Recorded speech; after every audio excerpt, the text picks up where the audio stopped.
Entitled kids think they can play with my girlfriend's crutches. Last night, my girlfriend and I went out to eat at a popular dive bar. This bar is popular for both its amazing fried chicken and their thriving raccoon population. Because my girlfriend recently shattered her foot, she hasn't been able to get out much, and I thought this would be the perfect date to cheer her up. One side of the establishment has enormous bay windows, through which you can watch the raccoons enjoy table scraps as you eat. As this is a dive bar, there are no reservations. You can't choose where you sit. Thus, sitting next to the window is highly coveted. In all the years I've been going there, I've had the privilege of sitting up next to the window maybe twice.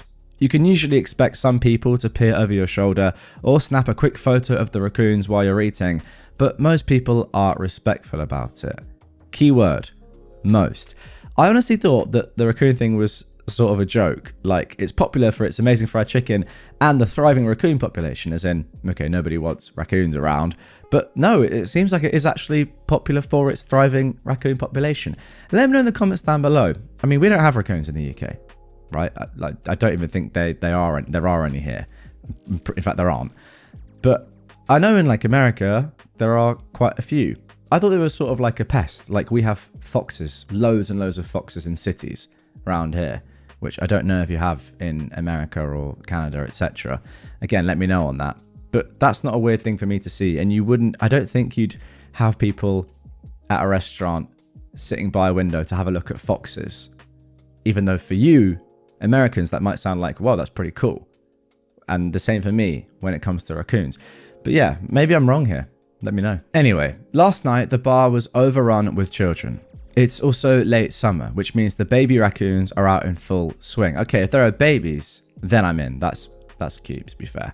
The two of us were seated right next to the window, with my back parallel to the window and hers facing the corner. At first, we had a great time cooing at the little raccoons, tearing into their early evening snacks. Then, the children came.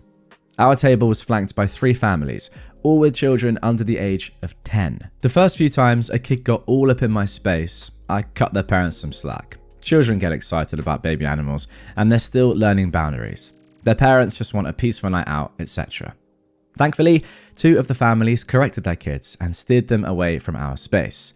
The largest family of the bunch, however, did not. I kid you not, before we even got our food, these kids started banging on the window with their fists. The kind of banging that would scare fish at an aquarium. Right next to my ear, naturally. I'm thinking that a kid big enough to be in 3rd grade should know better, and his little brother should too, but they pay me no mind. It's like I'm an NPC, vaguely in their way while they embark on their quest to frighten as many unassuming animals as possible. Their parents are watching, disinterested, but they don't intervene.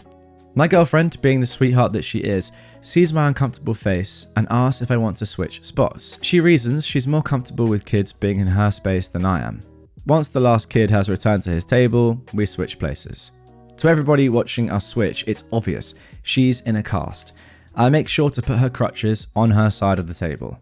I think to myself, surely they won't get all up in her space when that would risk knocking over her crutches. Surely their parents wouldn't allow it. When I glance over at the family a few minutes later, the middle child is staring at us. The entitled dad is holding the pouty preschooler on his lap. The oldest boy is knee-deep in his fried chicken. I mistakenly thought that the worst was over. No, it was not. We're hardly 15 minutes into our dinner when I look behind my girlfriend and notice the older 2 boys standing directly behind her. They're fiddling with her crutches, peeking through them, touching the handlebars and screws. My jaw dropped.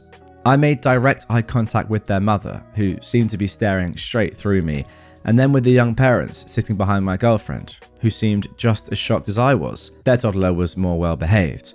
My girlfriend turned to the kids and said, "Hey, can you please not touch those? These are medical aids, and I need them to walk. My foot is broken." They gave her a blank stare. They didn't react with shame. They didn't even stop touching them. The younger one went, "Oh, crutches," as he pulled on the rubber handle, and the older one said nothing. My girlfriend said, gently but firmly, "Yes, they are crutches and I need them. Can you please stop touching them?" They stared for a couple more seconds before wandering back to their seats. I glanced over at the family a few minutes later, and I saw the entitled mum glaring at us like she wanted to shoot lasers out of her eyes. My girlfriend turned around to confirm, and the mum glared at her too.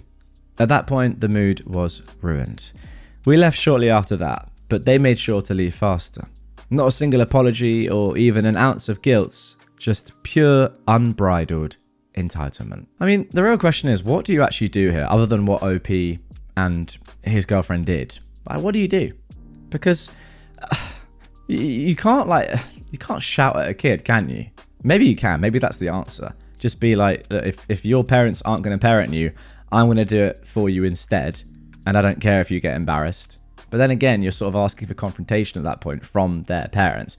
But yeah, you've asked politely, what's the next step after being firmer? I don't think you actually can shout. Let me know in the comments down below. What would you suggest to ensure this doesn't happen in future? Or what would you have done differently if you were OP and his girlfriend? Because I think I would have done the exact same thing and been like, well, this is rubbish.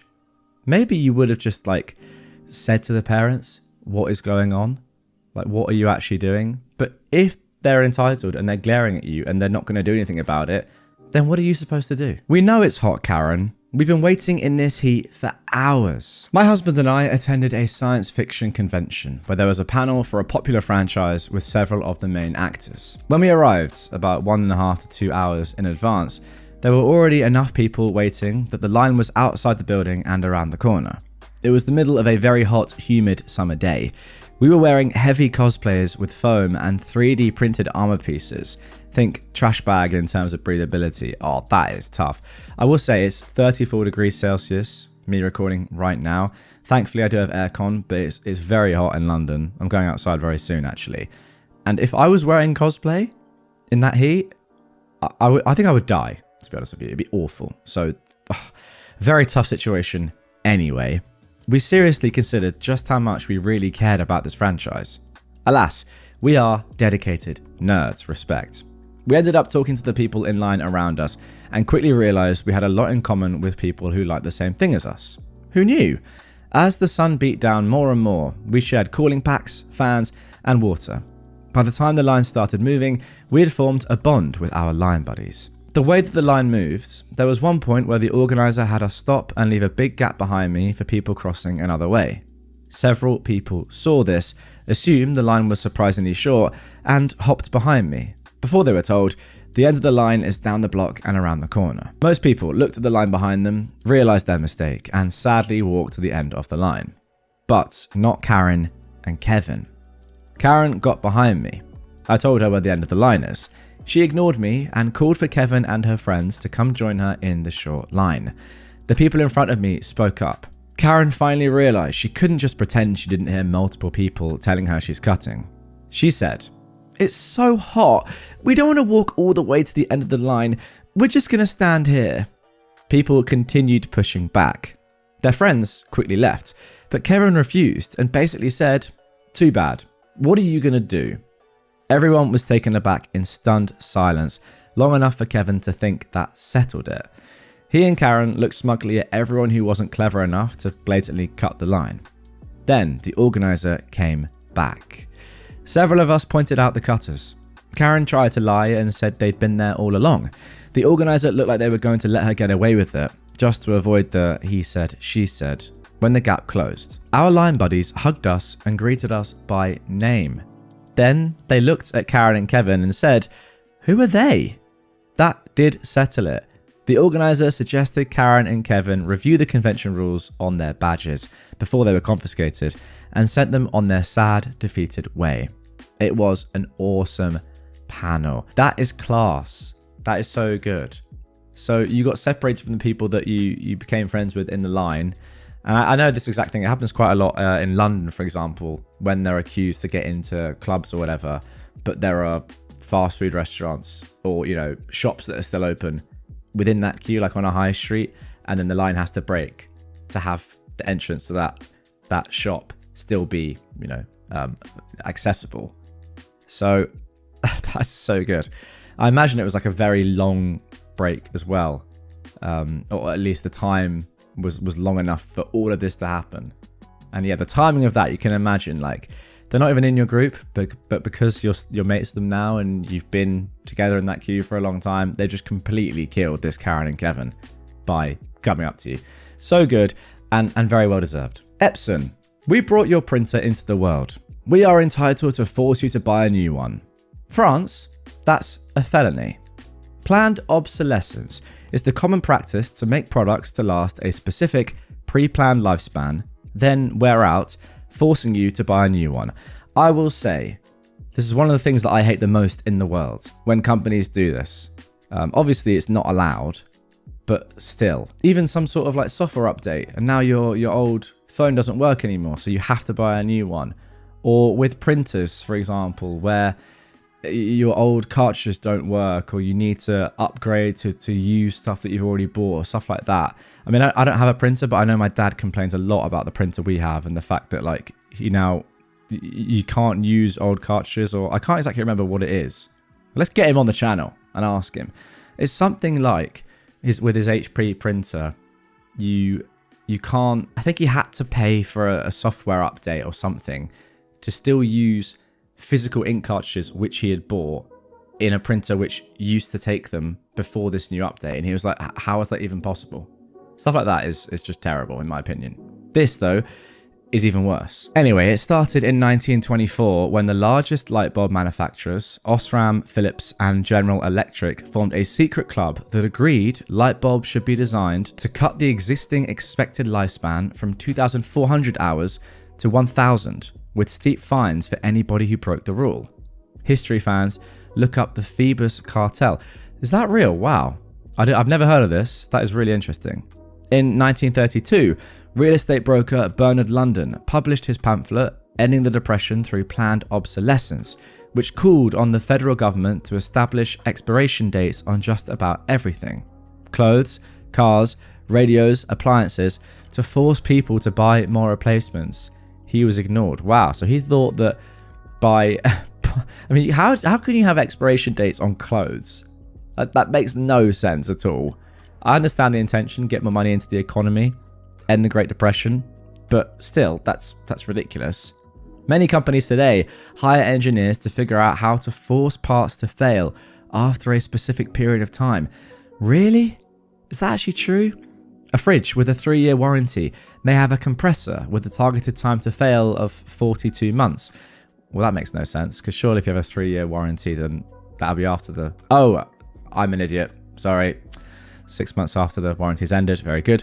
Or a kitchen stand. And by the way, I'm leaving that in to show that, you know, I'm happy. I'm happy to accept that I make errors sometimes with my maths. Okay? That's it. That wasn't really a maths error. It was more of a comprehension error. But anyway, let's carry on. Or a kitchen stand mixer trades gears that were still in perfect condition after 50 years with plastic gears expected to fail in 5. Now, Epson France took it to a new level. In their inkjet printers, there is a sponge in a tray designed to catch excess ink. You cannot get to it without major surgery. They do not sell replacements anyway, and it's tied to a page counter. After so many pages, the printer bricks. Epson is generous enough to publish a utility that gives you 50 more pages so you can finish your last print job, but the utility will only work once.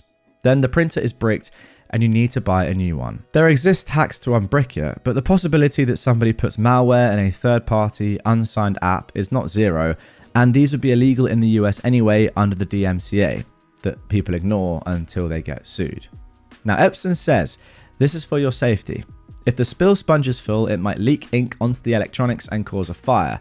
And at any rate, they are entitled to maximize profits, and the French government has no right to interfere.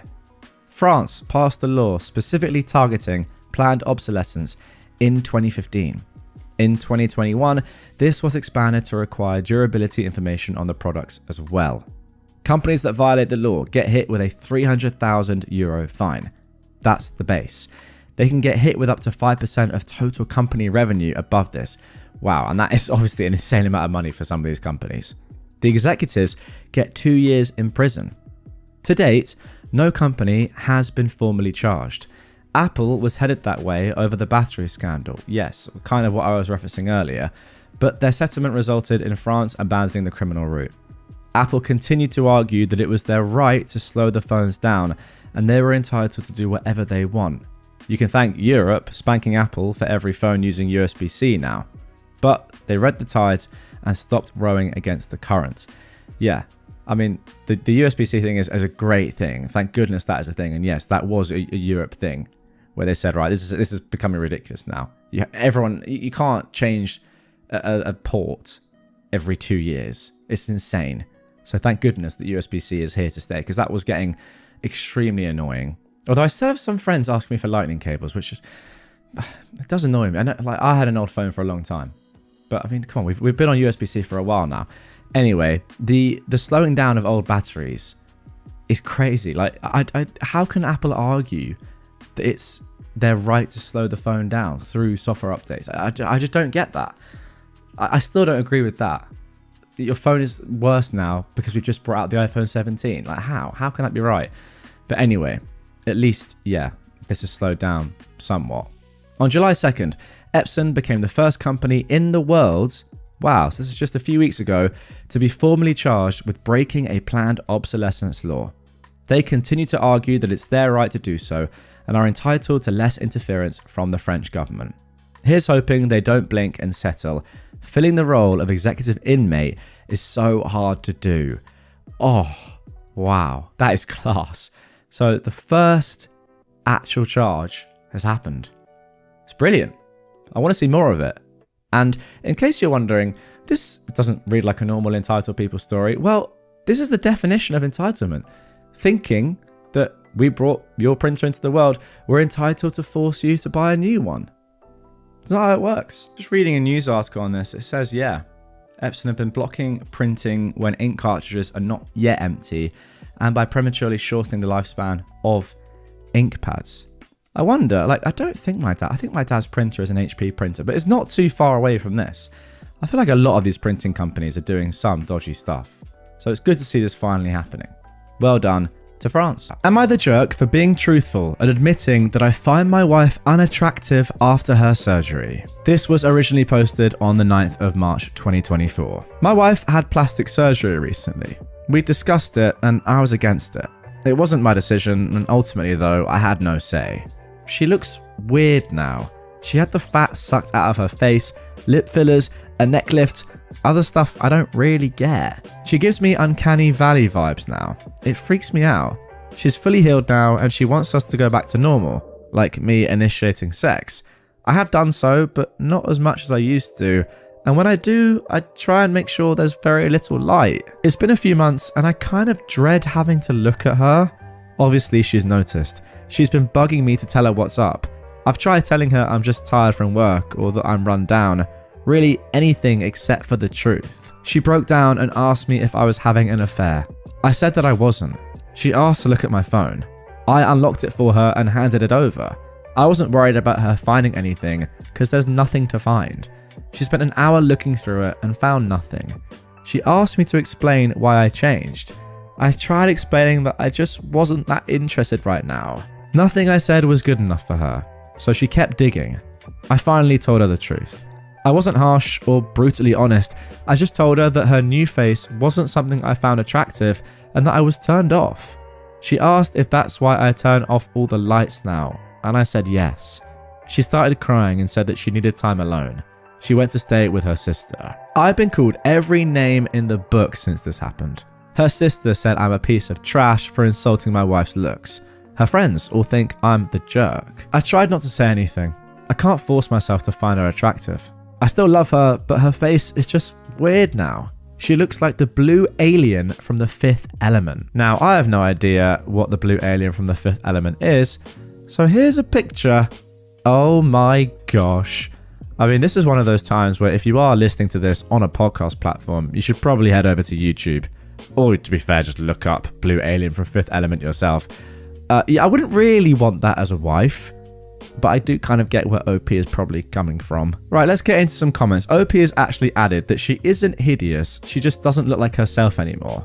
Remember when the girl from Dirty Dancing got a nose job and no one recognized her? Someone asked her, do you love her because of her looks or who she is? and OP says that love and sexual attraction are two different things. I do think that is completely fair, to be honest. You can still love someone, but be less sexually attracted to them after they do this to themselves. I kind of get it. Someone else commented, how was getting these surgeries discussed, and what did she say when you protested? She said she wanted to get this stuff done. I said I'd prefer it if she didn't. I pulled up pictures of celebrities before and after and showed her how weird they look. Meg Ryan, the girl from Glee, the girl from Lip Sync Battle, she said that she'd feel better about herself if she got it. We talked and argued about it for a year before she did it. Started with lip fillers and ended with buccal fat removal. Someone else responded saying you're shallow, but OP said, if I get a snake tattoo across my face, is she allowed to say she isn't a fan? Great point, and I wouldn't for 1 second say that OP is being shallow here. Someone else asked about money and age. We are both in our mid-30s. Her mum gave her the money as a gift. OP finally says that ultimately he has not stopped loving his wife, he's just not attracted to her face. Now the person who's compiled all of this stuff and posted it on r/best of Redditor updates, where of course the majority of these stories are posted, if you didn't know that is where I find them, on Reddit, has said that OP has responded to a lot of comments. Most of them are people who can't seem to wrap their heads around the fact that he does love her, but isn't currently attracted to her. Some bring up, well, what if she was in a car accident and needed plastic surgery? Would you hate her then? Well, she wasn't in an accident. Yeah, I mean, personally, I think that's completely fair. She has chosen to do this to herself. You said beforehand that you didn't want her to do it, and now you're less sexually attracted to her. That's fine. It doesn't change the fact that you still love her, and OP is not for 1 second saying that he loves her any less now, but she's changed her physical appearance that you were attracted to in the first place. Ultimately, physical appearance is a big part of attraction. I think everyone could admit that. Not saying that, you know, personality and love doesn't come into it, but it just has to be. So yeah, I think he's completely right to say, well, I'm less attracted to you, you've changed your appearance. I mean, I might get hate for this in the comments down below, but I would go as far to say that it's the same as if somebody, now, naturally, I'm not saying if there was any medical reason involved or whatever, say your partner put on loads and loads of weight and just got obese, I think you'd also be allowed to say, I'm less attracted to you, you've changed your physical appearance. That's a little bit more debatable. It really is. But I think that that's fair. Again, as long as it's natural and there's not a medical reason for it. Let me know in the comments down below, guys. Do you agree with that? That is contentious. It really is, but I want to hear your thoughts. Anyway, let's get into the update. This was posted 3 days later. My wife came home yesterday and we finally had a long talk. She told me that the reason she had the surgery was because her mum and sister talked her into it. They convinced her that she was starting to look old and that I would find someone else to be with if she didn't do something. That was why her mum gave her the money for the operations. Her mum and sister looked like Bruce Campbell in Escape from LA. Again, if you can't see this, if you're on a podcast platform or you're just not watching right now, just, yeah, imagine someone with loads of Botox and their skin is just pulled tight and it just doesn't look natural at all. I mean, personally, that goes far to say it's pretty disgusting. But, yeah, that now is making more sense to me. If her mum and sister already look like this and were the ones persuading her to do it, I can understand why she might have done it. OP continues, they are the very last people on the planet that should be telling anyone to get plastic surgery. I used some of the comments I read on my post as talking points. I told her that I loved her and that she was the person that I wanted to spend my life with. I told her that the surgery would take a while longer to settle down and that as I got more used to her new face, I would learn to appreciate it. Fair enough. She asked me if I wanted her to see if she could get it reversed. I almost screamed at her. The last thing in the world I want is for her to F up her face more than it already is.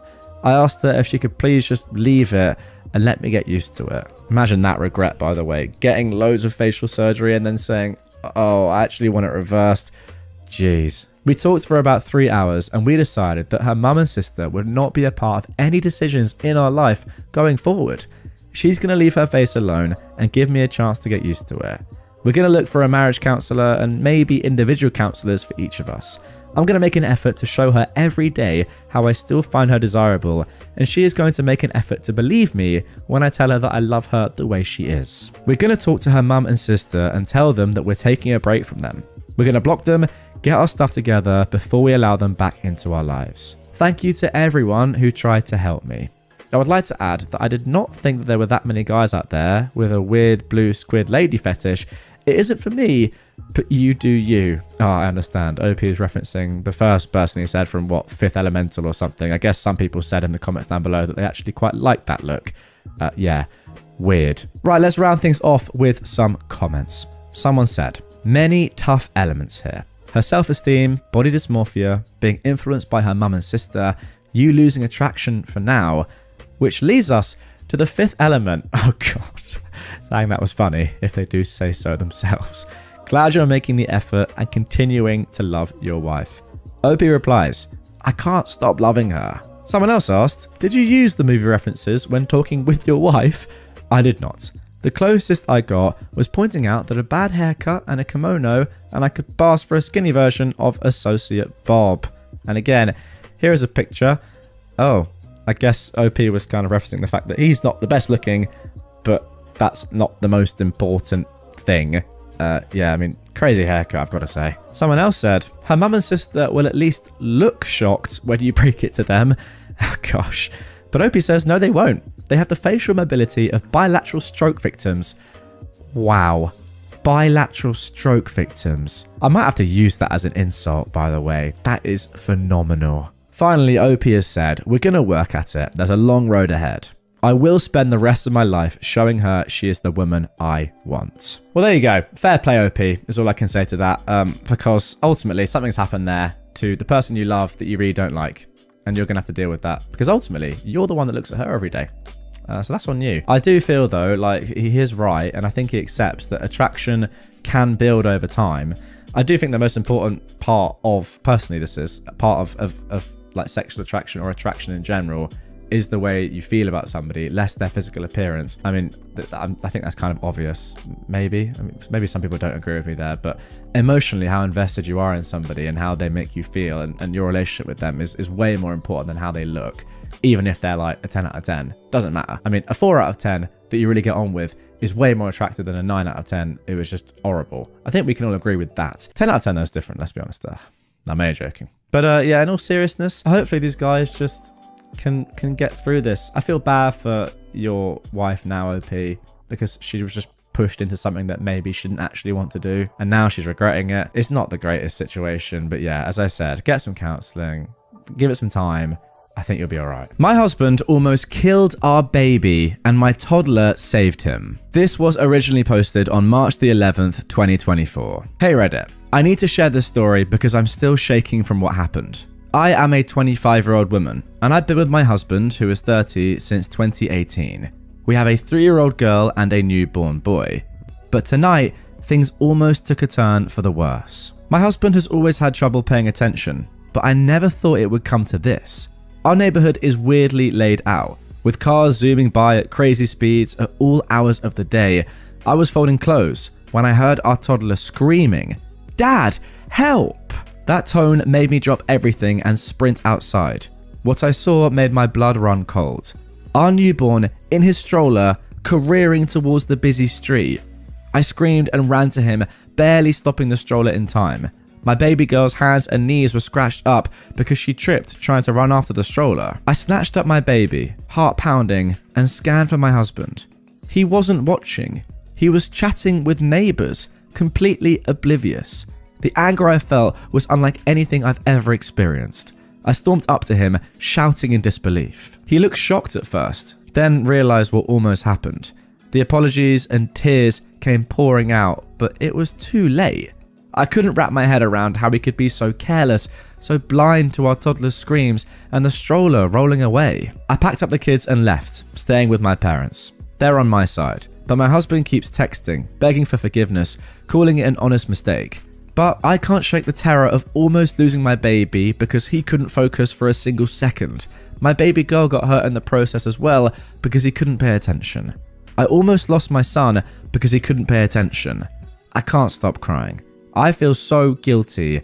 I wish this all never happened. Sorry it's short. I just want to hold my babies and I can't stop shaking every time I think about it. What if I was just 1 second late?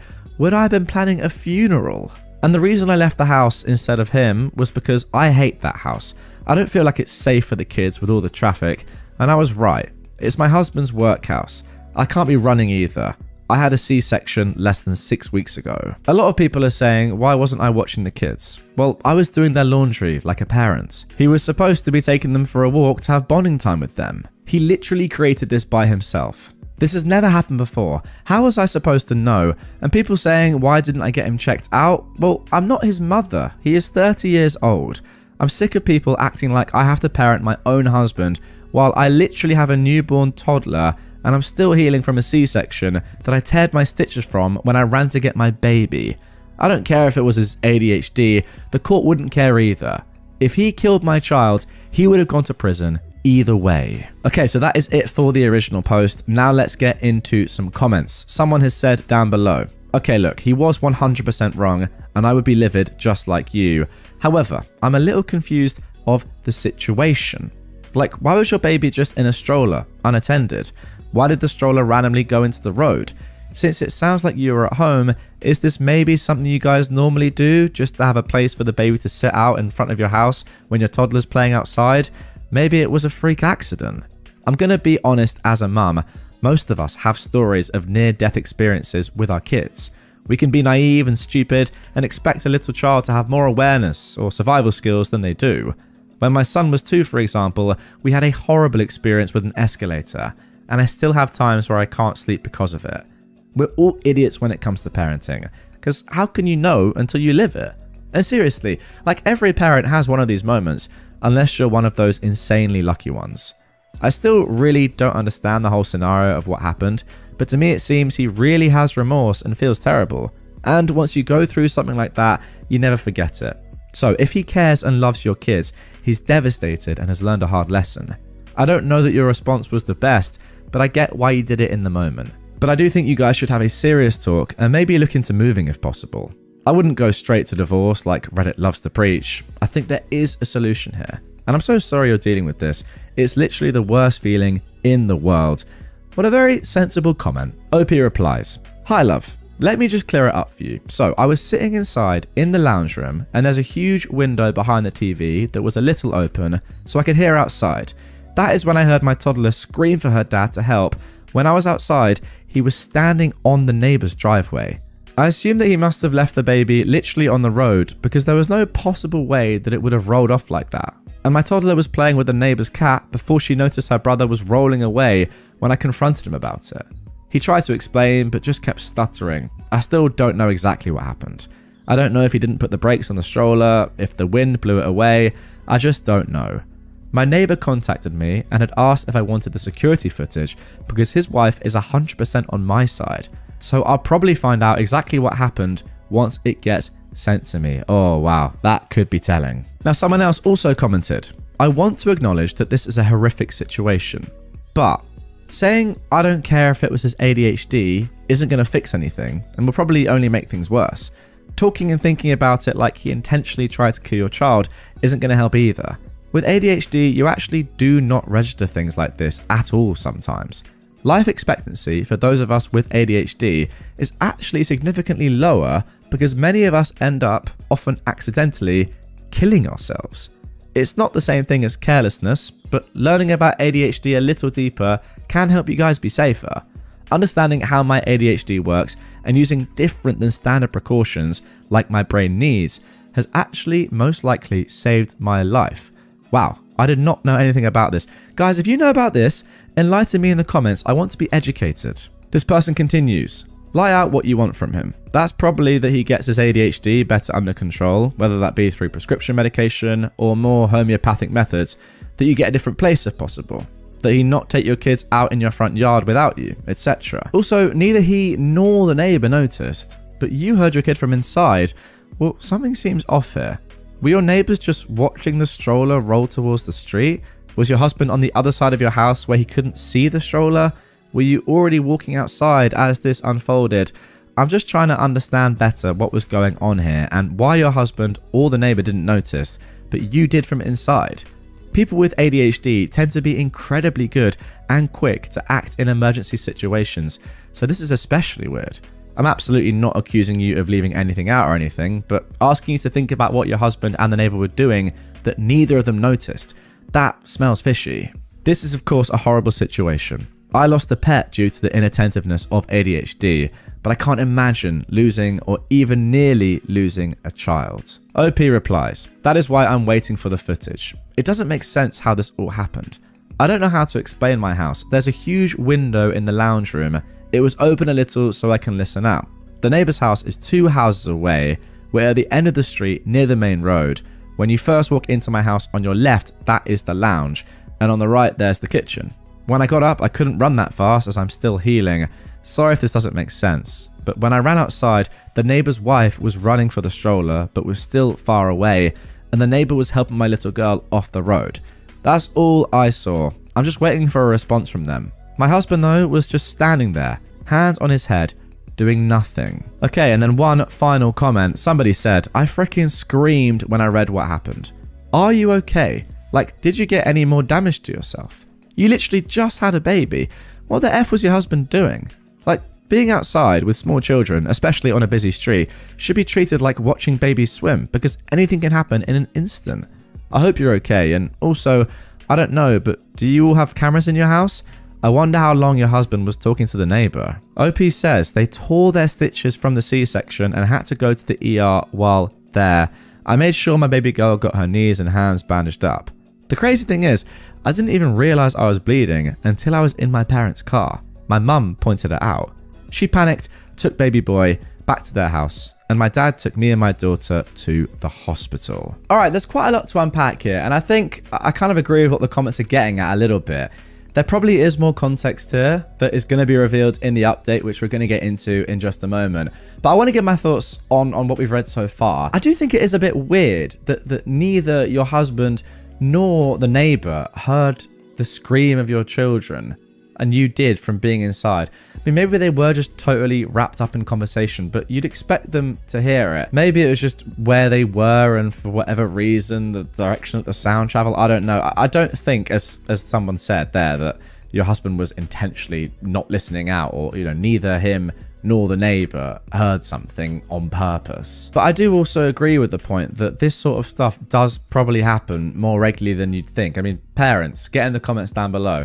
I'm sure the vast majority of you have had a situation like this happen, very sadly, but you get away with it. I mean, I guess it's kind of just part of raising a child. Situations like this that are sketchy are bound to happen. I mean, I know a couple that have happened in my life. Crashing a bike, for example, when I was very young. Now, I mean, that could have gone terribly wrong, but thankfully I only ended up with just like scarring on my face.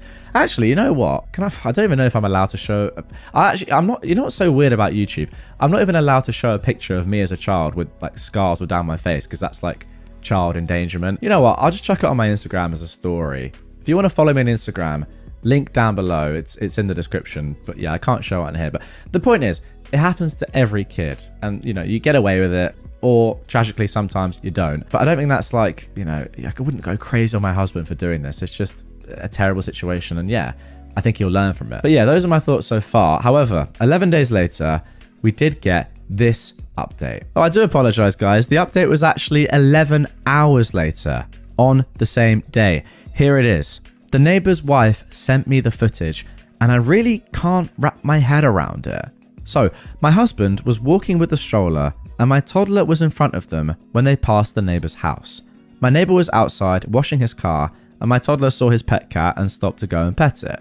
So, my husband stopped, left my baby on the road, he didn't even bother locking the wheels, and walked all the way up the driveway, not even bothering looking back at the baby. He had his back facing towards him for about 5 minutes before the stroller just suddenly started moving. I think it's because the road is on a hill, or it could have been the wind. My toddler never went near the stroller. It couldn't have been her. The stroller went down the road, and so did my toddler. That is when she started screaming and running for it when she saw what was happening. The neighbor then started running after my daughter when she tripped. He tried to pick her up, and that is when the neighbor's wife's car comes into frame. She stops, starts running back to the way the stroller is coming, and after that you can't really see anything because it's all out of frame, but you can hear all the commotion. And my husband is just stood there the whole time, hands on head, with a blank stare on his face. He didn't even do anything when our toddler was crying from hurting herself. He only started crying when I confronted him. What do? I genuinely do not know what to do. I'm panicking. This was never the life I wanted for my kids. I don't understand why he was just standing there. I've not even gotten a text or a call from him since I got sent the video. It's just been silent. I just can't get the sound of my daughter's screams out of my head. That's the sound no mother wants to hear. I can't explain it in the moment, but it felt like my blood went cold, and I just felt pure fear. I never want to watch the footage again. Well, there we go. I mean, that is all the context we needed, and I've got to say that normally I'd try and give someone the benefit of the doubt here, as I was saying, in my previous comments, that this sort of thing does generally happen. But given the actions of your husband there, I just can't give him any sort of kind of excuse. I can't help him at all here. There's like 3 or 4 different things he's done which are just inexcusable and life-threatening. I mean, first of all, not taking the stroller with you, leaving it on the road. I don't know if you mean, by the way, leaving it on the road or the sidewalk or the pavement or whatever, but I mean, near the road where there are cars obviously passing, on a little bit of a hill, whatever, it doesn't even matter. Leaving your baby unattended. Also, it seemed like you left your toddler unattended slightly as well, but more your baby next to the road or on the road and being turned away from the stroller for what, 5 minutes chatting to your neighbor is crazy. I mean, honestly, I think that is grounds enough for a divorce. I just don't understand why you wouldn't just bring the stroller with you. I just don't. Then after that, the reaction when something is happening, just standing there doing nothing, is also crazy.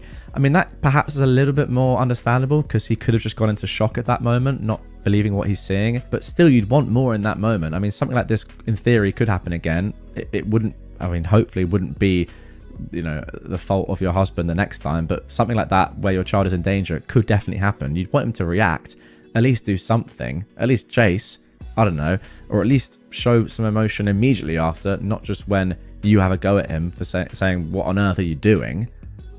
It's mental. And I think the main thing is that I just don't know how you can ever trust him again with your children. Like, say you're at work, he's got the kids for the day. I don't know how your mind's not going over and over and over. Like, the anxiety would be crazy the whole day. I don't know how you'd focus on anything else other than thinking, this man almost killed or caused the death of one of my children, maybe even 2. I mean, who knows? The toddler could have easily gone into the road as well, trying to save the stroller and her sibling. Yeah, I don't know. I think it's a crazy thing to say, but given what we've seen now from the footage, I think you've got to leave this man. Let me know if you agree in the comments down below. Maybe I'm being too harsh, but I'm just not sure how you could ever trust him again. Okay, now moving on to our second story of this episode. Would I be the jerk here?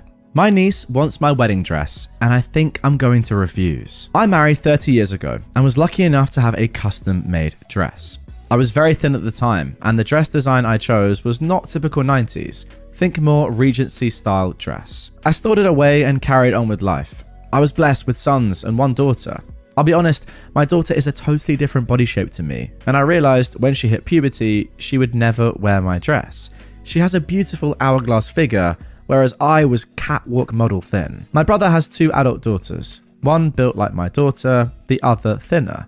This is the one who asked for my dress after she got engaged at Christmas. Now, I don't like this girl. She is immature for a 27-year-old. She's an attention seeker, an intentionally unemployed hypochondriac. She's one of those people on Facebook who post cryptic comments, and when someone inquires what's wrong, she responds with, "I'll message you, hun." Oh my god. Sorry, that just triggered in me. Like, oh my god. That's probably my least favorite people ever. That's like a 10, 15-year memory in me that's just been unlocked there from just random girls posting the absolute trash on Facebook and everyone being like, I don't care. But then they'd be like, oh no, woe is me. Please, someone give me attention. I'll message you, babes. That sort of absolute, here we go, shy I despise. Wow. I don't know if I wanted that memory to be unlocked, but it just has been. Thanks, OP. I dread any family events with her attendance because guaranteed she'll become ill at some point. Oh, attention seeking again. And her mum will have to take her home or find her a room to rest. Or she'll talk over the speeches or demand to dance with the host every time. It gets old. I don't have a close relationship with any of that side, and my husband and kids think she has Munchausen's. Now, I didn't know this, but Munchausen's syndrome is a mental condition in which a person repeatedly seeks medical attention for falsified, exaggerated, or self-inflicted physical symptoms. Yeah, I guess that's just attention seeking by claiming you're ill. So, she sends me a text saying, "Hi auntie, Just got engaged and really want to wear your dress for the big day. Have you still got it? I haven't responded yet. I called my mum asking how my niece even knew about the dress. She said because she told her. Mum said that she offered the dress knowing it was stored away and that because my niece was on a budget, using my dress would be a good idea. And it's not like your daughter will wear it because she's so large, she said. That hurt. She's not large, she's just got boobs and a butt that women pay good money for. There's a difference. By the way, imagine your own grandma saying that about you. What the heck? So, after laying into my mother about insulting my kid, and then laying into her again for offering something that didn't even belong to her, I hung up. I'm not a sentimental person. I love the dress, but if my daughter wanted to cut it up and use pieces of it, I wouldn't mind. I just don't want to see it on my niece, and I don't want to deal with the drama if I say no. Alright, let's get into some relevant comments. First of all, someone asked about OP's mum in general. OP says, she has her moments. One Christmas Eve years ago, she called me to tell me she'd just invited distant relatives to Christmas Day dinner. The Christmas Day dinner that I was cooking in my home. I told her to call them back and disinvite them, or I'd feel no guilt refusing their and her entry to my home when they arrived. She got really angry and complained how bad it would look on her if she had to phone them back and cancel. I said I didn't care. Christmas Day came and went and my parents didn't arrive, nor did the relatives. She didn't speak to me until March. Someone else asked, why isn't the girl looking for her own mother's dress? She's way too entitled. My brother never married his daughter's mother, OP replied. She did marry someone else later on, but it wasn't a traditional wedding with a dress. OP continues saying, I don't hate my niece. I could list the things I admire about her, but it still wouldn't make me want to give her my dress. I mean, yeah, from my perspective here, you don't have to give anyone anything that's yours ever. It doesn't matter who they are. Now, on top of that, given the fact that you actually dislike this person, yeah, simple as that. I don't think anything else needs to be said. Clean cut for me. But a couple of days later, in fact, just the very next day, March the 4th, we got this update. Thank you for all your comments. They gave me good advice and highlighted things I hadn't actually thought about. One suggestion was that I should answer back ASAP. That my niece may take the silence as no news is good news and imagine that she has permission. I believe she'd be the kind of person to post on Facebook, "Thank you, Auntie, for giving me your dress," without getting a response. So I texted her back a few hours after her initial text. The next recommendation was to hide the dress. There were also suggestions that my mum may have already shown her the dress, so get it back. Luckily, my mum doesn't have the dress at her home, it's in my possession and it isn't in easy access. You'd have to know where it is to find it. Our home also has cameras, but I don't think that my niece is that determined. She's very much a, if it's hard work, I can't be bothered kind of person. I called my daughter and had a conversation regarding what she would like me to do with the dress. She liked the idea of using pieces for her wedding and maybe making keepsakes for any daughter-in-laws that enter our lives. So that decision has been settled. The last recommendation was to ensure that all interested parties were kept in the loop and made aware of my decision so there's no miscommunication later down the line. So I copied my text response to my niece and I sent it to my brother and my niece's mother to ensure they all knew. I'll tell my own mum when I've calmed down and feel like talking to her again. Yeah, after you get over the fact that she called your daughter, her granddaughter, fat. Onto the text. No is a complete answer, but once again, I feel that my mum needed to be called out for her part in all of this. Our mother has a habit of volunteering her family's time and resources to make herself look good. There's a lot of resentment with us kids over this behavior. So here it is. Hi niece. Once again, congratulations on the engagement news. I'm so happy for you both. I do still have my dress, but I'm afraid that Nana misled you to believe my dress was available to be loaned out. My dress has great sentimental value to me, and my daughter will be the only other person to have access to it. I'm sure when you contact Nana again, she'll be able to help to find you an alternative dress. See you all at Easter. She texted back immediately, okay, thanks anyway. I copied this message to my brother with a comment, this is for you to deal with in case there is drama. Mum has been trying to play the hero with other people's things again. He hasn't responded yet. So that's it for now. I checked my niece's Facebook page this morning and there were no passive-aggressive memes or comments that I can see about family not supporting her or not being the favourite, and that's how she likes it. So hopefully this will blow over. Hopefully. Yeah, well dealt with, OP. Pretty cut and dry, this one. I think there's not much to it. Just as long as she doesn't go like pandering to the rest of the family or, again, playing the victim on social media, like virtue signaling, that sort of stuff. I think that's fine. I think that is fine. Stalk my daughters, I'll stalk you back. This was a few years ago. I think 2018, 19, pre-COVID at any rate. So I'm a bit fuzzy on ages, but I think my sister and I am a woman by the way, were 30 or 31 and 21 or 22 respectively. But basically, we were followed by a strange man. We were on holiday at the time and we'd left our mum in a pub to go and grab a couple of cute things from a shop and to go play with a local stray cat who lived at one of the squares. She's since been adopted by a family. It's a place we've been going to since we were both babies, so we know our way around blindfolded and we generally feel safe in the area that we were in. Now on our walk back to the pub, we realised we were being followed by somebody we didn't know. He wasn't being subtle about it. So we walked a different way to try and throw him off before going back to our mum. As you may imagine, this was extremely alarming to us, particularly because we were in a foreign country. Our friend who owned the pub offered to call the police on the guy, since he was still obviously loitering around the corner. My mum, though, had a different approach. She was a formidable woman who didn't take any nonsense and was fiercely protective of her daughters. If someone like a Karen tried to start an argument with her, as once happened on a flight, they would quickly regret it because she always won. She once quit her job after one too many insults from her boss, knowing her boss couldn't function without her and would come begging her to come back, and she was right. So my mum decided to stalk this strange man back. My sister and I decided to follow along because it sounded intriguing. We watched as he tried to hide behind trees.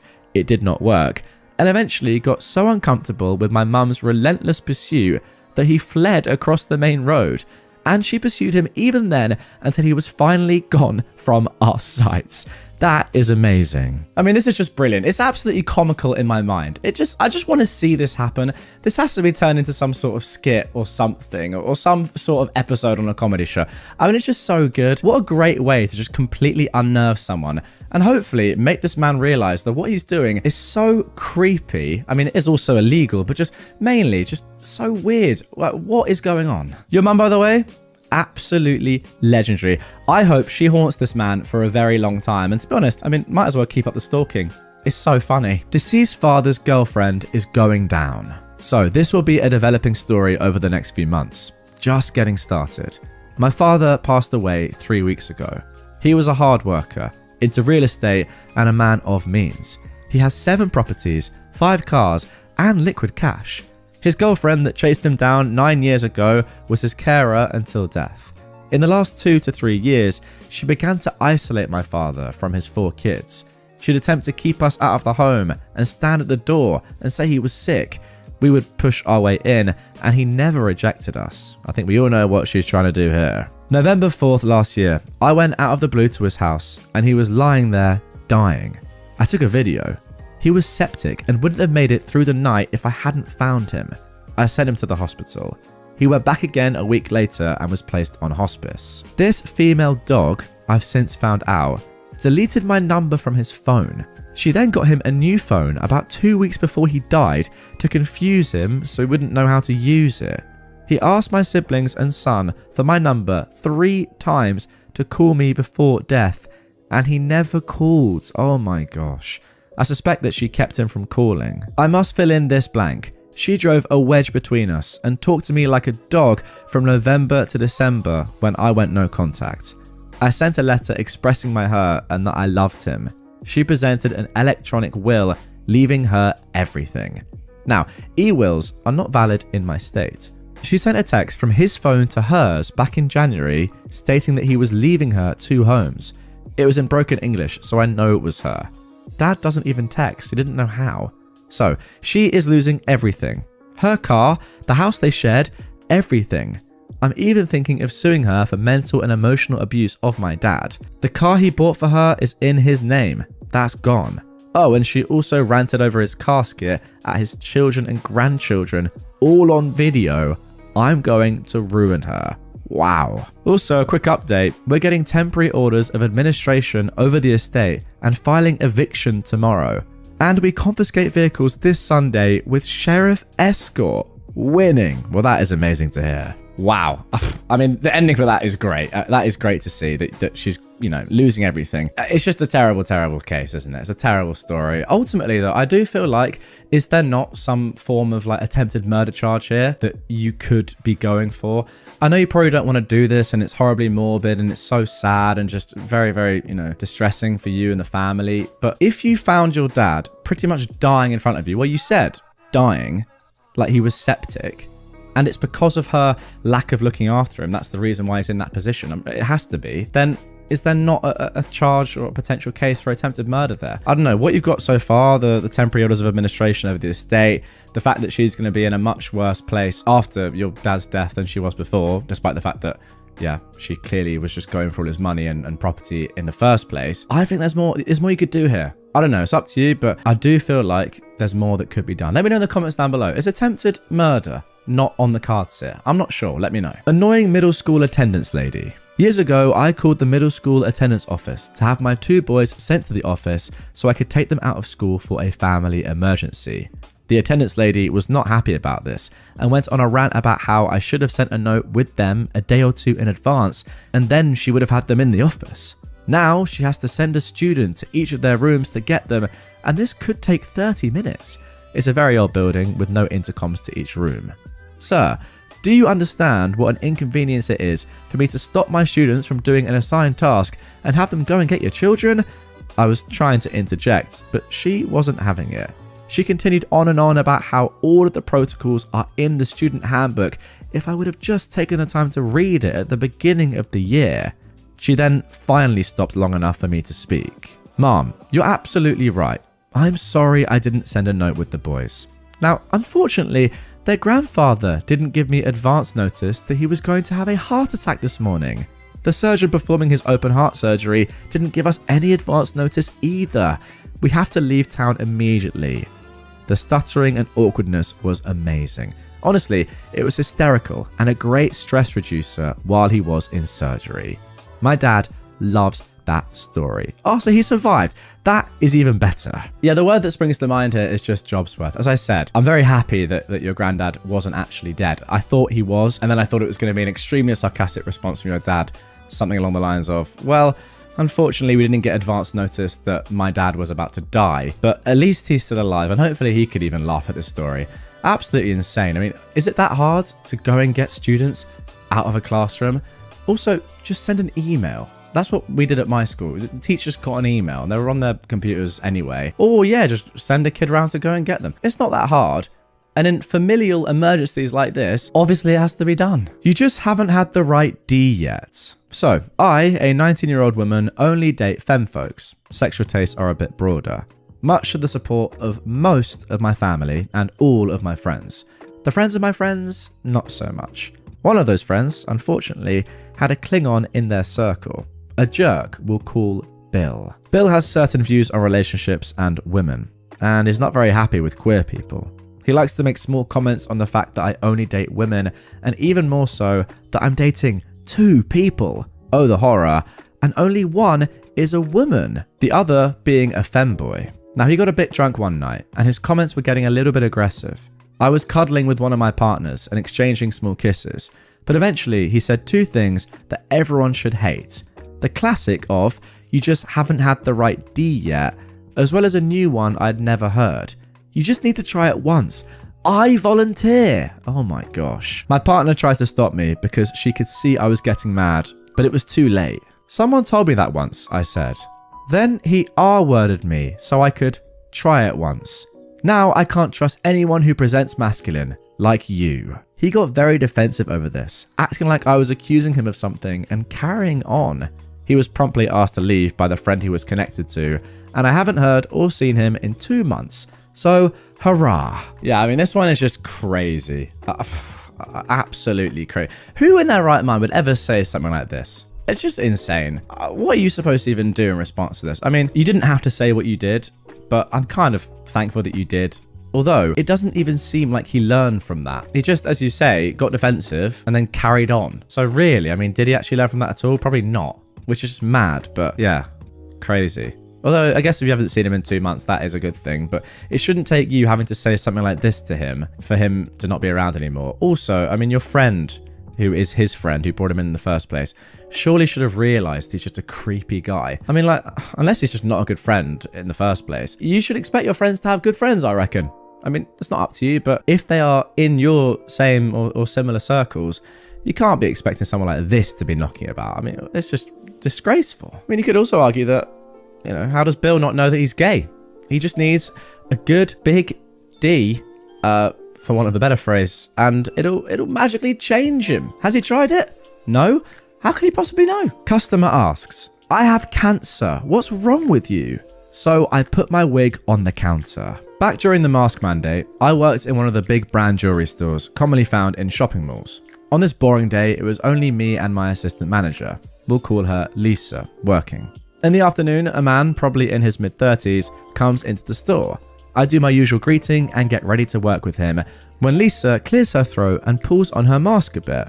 I didn't even realise that the man wasn't wearing a face covering, so I politely offer him a mask so I can help him. Of course, he goes on a rant, saying he knows his rights and the usual mumbo-jumbo we've all heard. I tell him, I'm sorry, but I have a weak immune system and I can't risk getting sick. This earns me a grunt and him snapping at me, I have cancer. What's wrong with you? I give him no answer and take my wig off and drop it on the counter in front of me. He sputters and tries to apologise, saying he didn't know. He then decides to tell my co-worker and me, both early 20s females, about his testicular cancer, talking way too much about his naughty bits for our liking. I guess that was his way of trying to diffuse the awkwardness and shame. I've walked to the other side of the store and my co-worker dealt with him. At some point, I heard him say to her, I'd ask what kind of cancer she has, but... Now Lisa and I share a knowing look. I never actually said I had cancer. My hair fell out when I was a kid and never grew back. That's all it is.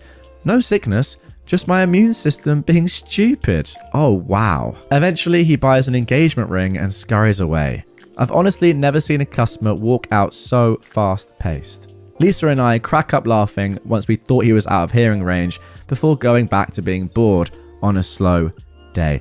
That is actually phenomenal. I mean, it's a great thing that you don't have cancer, but also the fact that you slightly inferred that you did while not actually saying that you did, and him thinking, oh my God, what have I done, is so good as well. I think just to clarify what I mean here, I mean like it's a good thing that you don't have cancer. I mean, that's obviously a flat good thing, but I think it's also a good thing that you made him think that you did have cancer, despite the fact that you didn't lie about having cancer, which would have been weird. Him thinking that you have cancer, I think, is a good thing and should, in theory, although I've said this with like everyone else in this video, really, should in theory make him think twice about doing something similar in the future. But I don't know, guys. I mean, I'm just looking through this again. Does he, like, he scurries away and is obviously embarrassed. Will he do something like this in the future? I don't know. I also kind of do feel a bit bad for him. Like, if he has cancer, then it's just a terrible thing to have, obviously. So let's cut him a little bit of slack. He's probably going through a lot right now, but it doesn't excuse, you know, being really rude. And it also doesn't excuse not wearing a mask. I mean, surely you can still wear a mask when you have cancer. If anything, wouldn't you still want to have a mask on? I mean, more than ever, so you don't get, you know, you're not at risk of getting an infection which would make your immune system even weaker, right? Your friendly neighborhood cripple is back. This just happened today and I'm still giddy with glee. Hello, I'm your friendly neighborhood cripple. For those of you just joining us, I, a 50-year-old woman, am paralyzed from the bra band down due to a catastrophic illness. It's been almost 10 years since I was paralyzed and I have tons of stories which I share here for your enjoyment.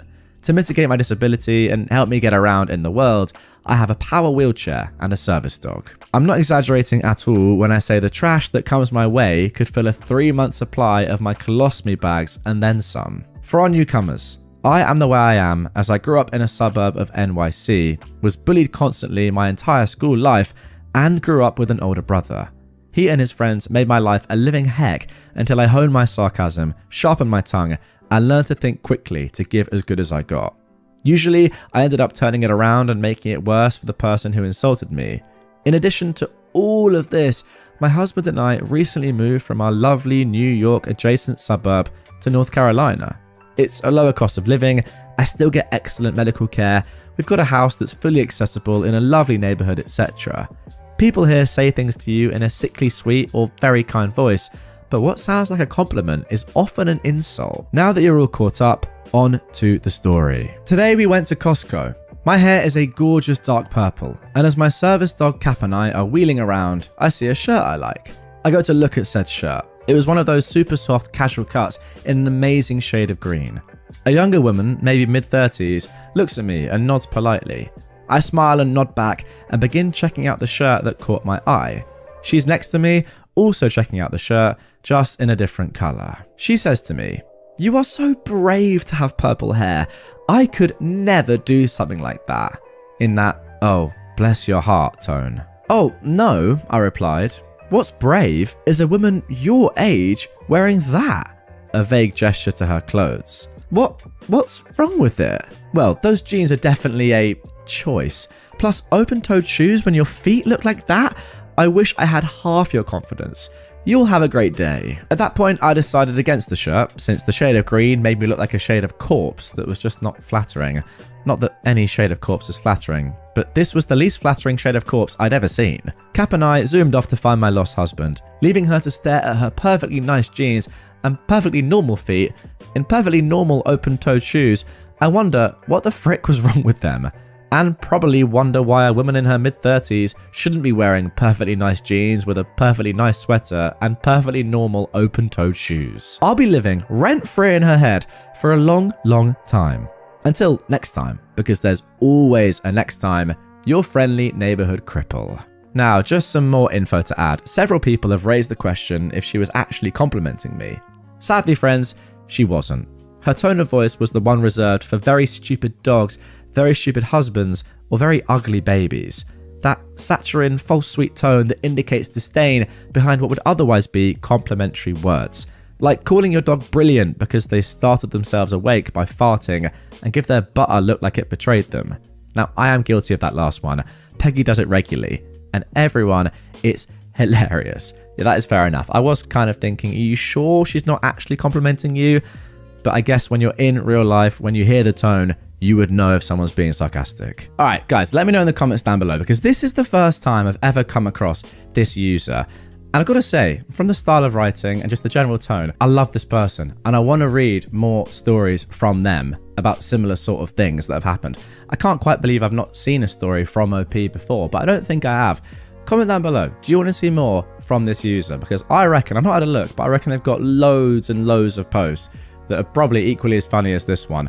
I mean, on this one, just well done. Well done. It's an unnecessary comment from anyone to ever comment on someone else's appearance or style when they're just strangers. So yeah, you just shut her up instantly. It sounded like you just clapped back right away. And you're so right. It makes it better that she's wearing normal stuff that probably looks pretty nice. Because now she's going to be second guessing probably her entire wardrobe and thinking, oh my God, what did she see? What can I not see? Why did she say this about my jeans when they're actually completely normal? It's so good.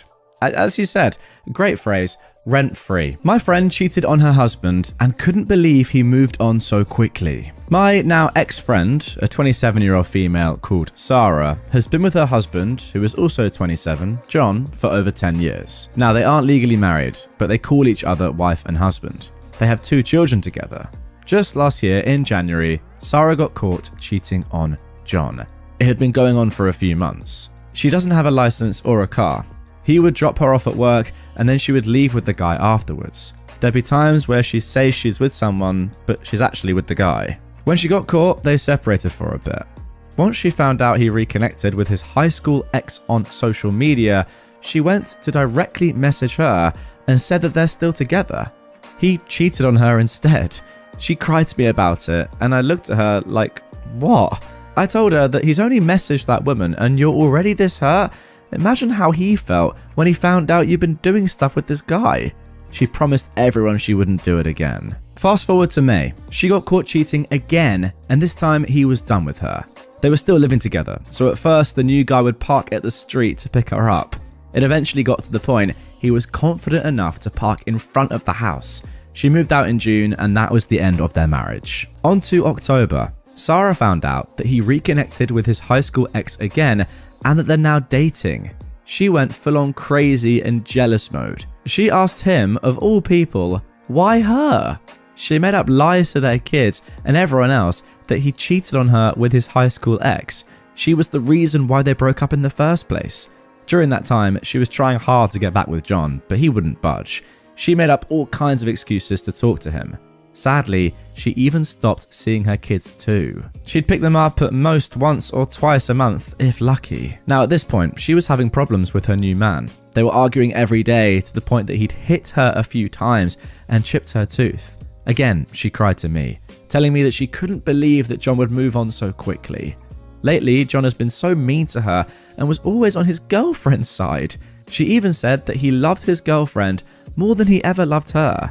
Now she's even making me choose to be friends with her or not. It was either her or John's girlfriend. Now at this point, my husband is close friends with John, and there isn't much that I can do. I said to her, "You cheated and messed up. You had it good with John, but because he wasn't what you wanted, you left him and your guys' kids. Now you found someone who hits you when John had never laid a hand on you." Needless to say, I'm glad that my relationship with her is over. So there we go. If you weren't sure exactly what this subreddit was all about before that story, surely now you know. Very self-explanatory, but really entertaining. Again, just what was she expecting? I've got no idea. She had it good, as OP said. Then she effed around and found out. Simple as that. To be fair, it's probably good for John that she did that to him in the long run. He probably now is happier with his new girlfriend and doesn't have this walking red flag as his partner anymore. Now moving on to our second Oh No Consequences post. Evicted because of EpiPen prank. Now this was originally posted to r/AmITheJerk but has been cross-posted here. My brother and his son, Eli, 9, recently got evicted because my brother lost his job. My wife and I took them in because we have more room in our house than my aging parents have in their condo. My wife and I have a daughter, Naomi, who is 12. Now, my brother considers himself a jokester, and it was funny when we were kids, but in my opinion, it's immature at his age. He's passed this on to Eli, which is funny since he's 9. Eli's favourite prank is hiding other people's things. Now, Naomi is deathly allergic to many common things, so having an EpiPen on hand is absolutely necessary. 2 weeks ago, Eli hid Naomi's EpiPen and she freaked out. Now, she wasn't having an allergic reaction at the time, but still. The thing is, the EpiPen was on a shelf which Eli is too short to reach. My brother admitted to helping Eli with the prank, and I chewed him out about it. I told him that if he or Eli hid Naomi's EpiPen again, I'd kick them out. I explained how Naomi could die without it, and my brother seemed to understand. Last week, Naomi actually did have an allergic reaction and needed her EpiPen, and it wasn't where she'd put it. Eli rushed to the guest room to get it, and thank goodness we were able to inject her before it got really bad. After I was done helping my daughter, I told my brother to get packing.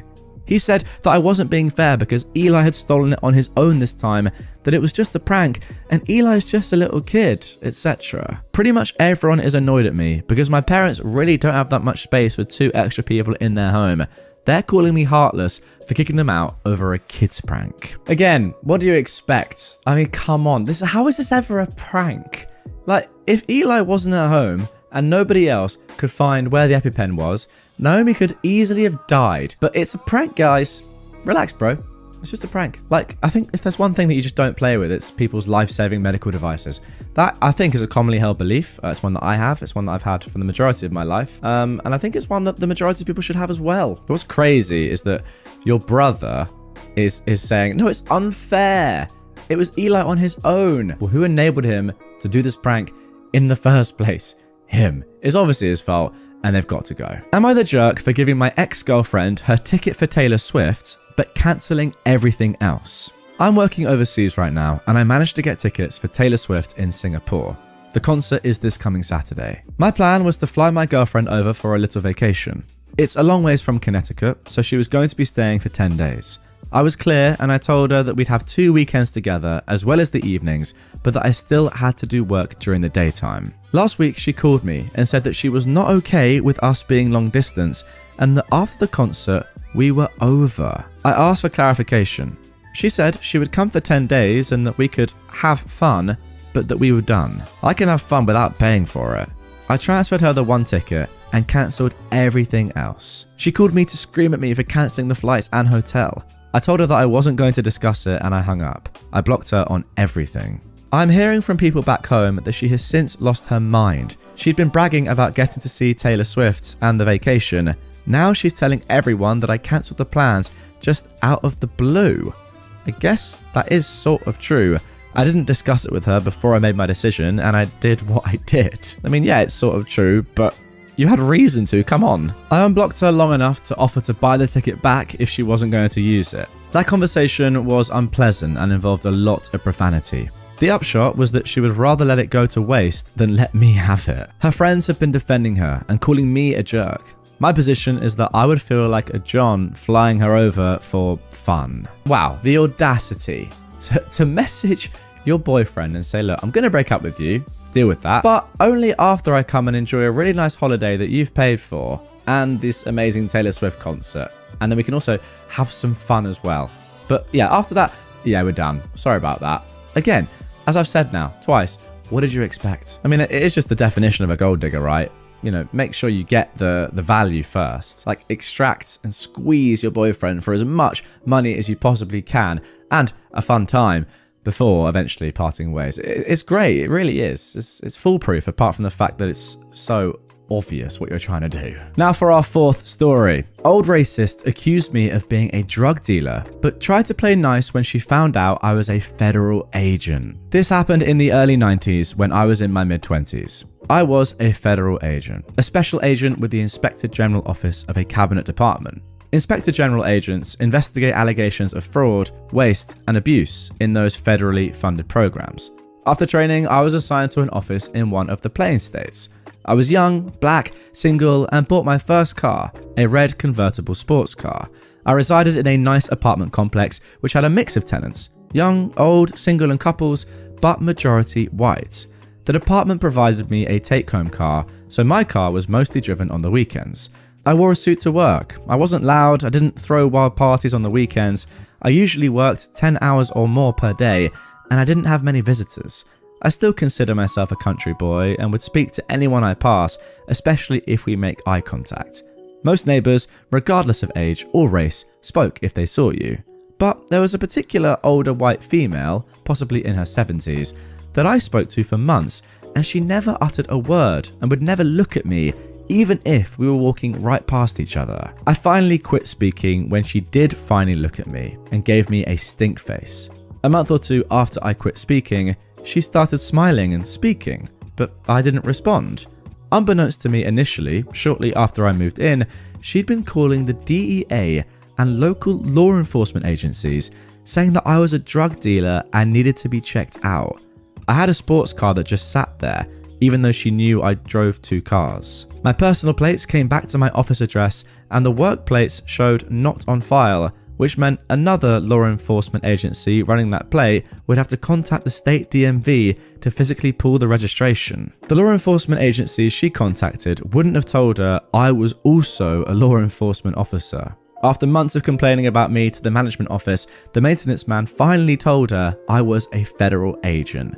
And that is when she began speaking, but I didn't respond.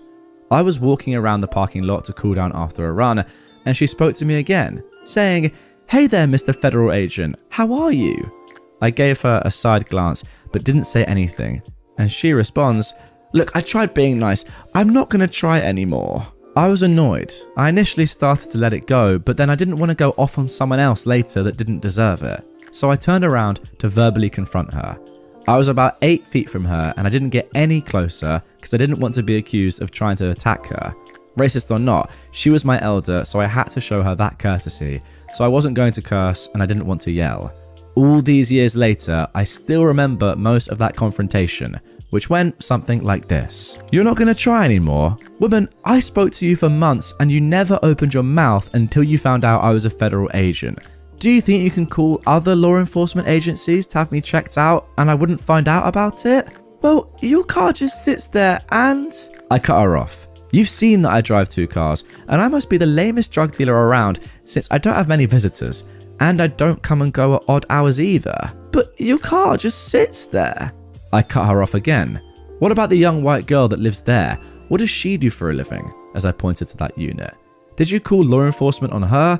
What does she do for a living? How does she afford to pay the rent here?" The woman is just silent for over 10 seconds, standing there looking stupid as I wait for a response. She's white, so she must be a law-abiding citizen. But I'm obviously another thuggish N-word. I'm not that kind of person. I have plenty of friends that are... Now wait a minute. I don't use that word. Oh my goodness me, she was literally about to drop it. Yeah, that's why it almost came out of your mouth so freely. I'm polite and courteous to all of the other tenants here. Why couldn't I get the benefit of the doubt of being an honest and hardworking person? I'm supposed to forget that you accused me of being a drug dealer just because I'm young, black, and drive a nice car? You were calling law enforcement agencies saying that I needed to be checked out. You badmouthed me to the property manager and any neighbor that would listen to you. I'm supposed to overlook all your racist behavior simply because you're ready to play nice now? I hadn't been yelling, but at this point, I started to. Don't ever talk to me. Don't ever say a word to me. Do like you did when I first moved in here and just keep walking by without saying a word. As this was taking place, Miss Ruth, another neighbor who happened to be an elderly white female, was walking by and said hi. I said hi, and I told the entitled woman that Miss Ruth didn't wait to find out about my employment before she started speaking to me. I later told Miss Ruth what my heated words to the woman were about, and she understood my anger. Miss Ruth was one of the neighbors that this other woman had complained to about me, and wouldn't listen when she pointed out that was no reason to accuse me of being a criminal. The entitled lady tried apologizing, and I told her I don't accept her hollow apology, and reiterated to never speak to me again. From that moment, whenever I saw her, she hung her head like a homeless wet puppy.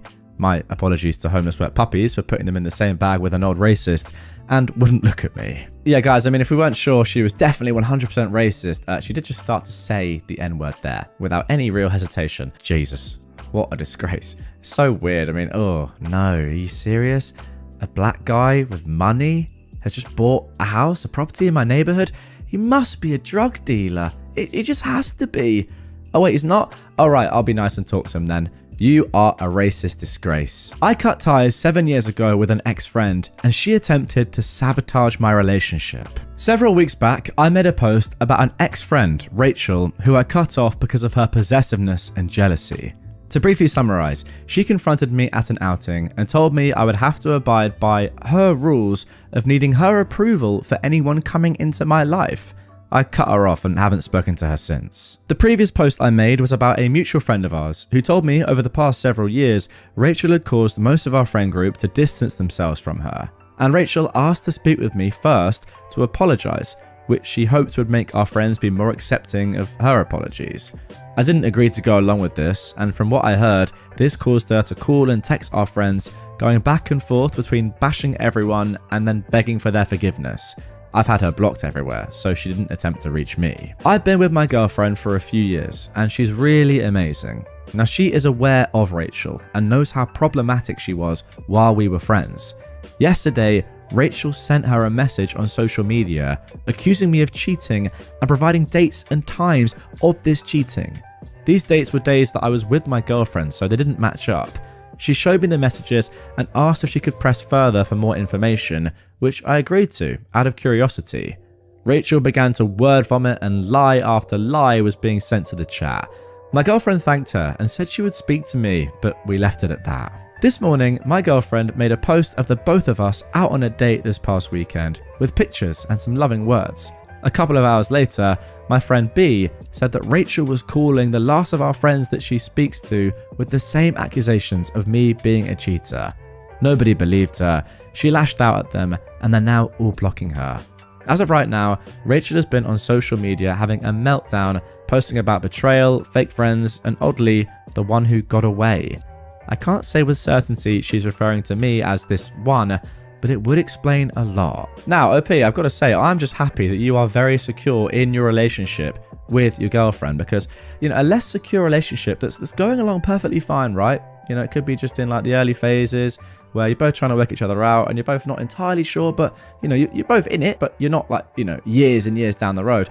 Or alternatively, you could be years and years down the road and the relationship might not be as secure at any moment in time for any particular reason. And these sort of accusations and made up lies could seriously hurt it. They really could.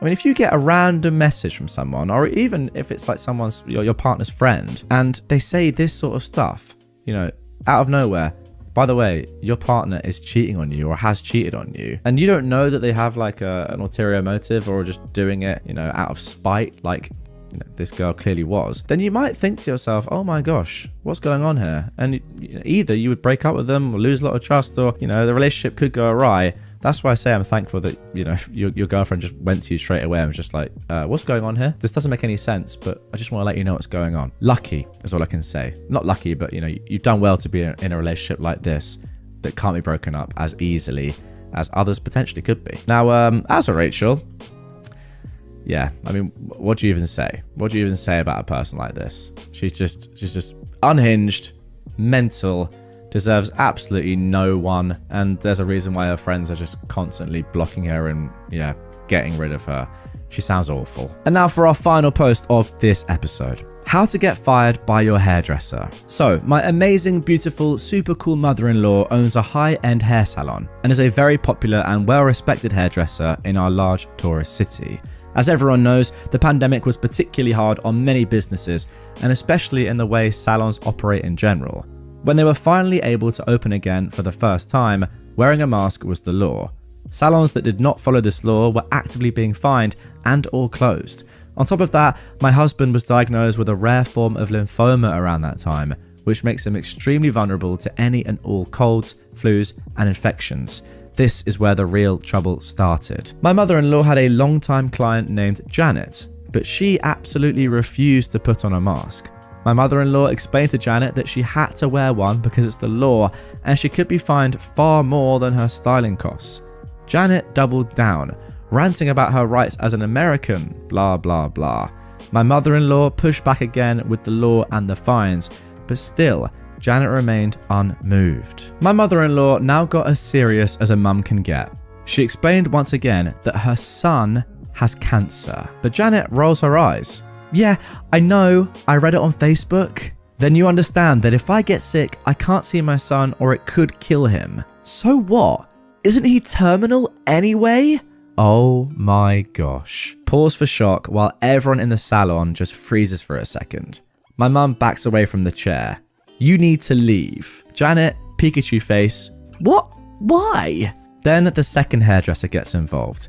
Get out now, get out before I call the police. And that is how you get fired from your very expensive hairdresser. How anyone can think their freaking bleach blonde hairdo is more important than the hairdresser's child is beyond me. You know that woman has scissors in her hand, right? Finally, a little note about my husband's cancer. Yes, at the time his diagnosis was terminal, but thanks to advances in science, he's now living with cancer instead of dying from it. However, he is still quite vulnerable to germs and viruses because it's lymphoma. Okay, well that is good news at least, but yeah, I mean, saying, isn't he terminal anyway? That is just absolutely awful. I mean, it just doesn't get much worse than that, really. Doesn't get much worse. And it clearly comes from someone that just doesn't understand cancer at all. Has never dealt with it or has never had anyone in their family deal with it. It's just obvious. And to be honest, I feel like she should have just been like punched in the face. Sometimes physical violence, guys, has to be the answer because otherwise you'll never learn.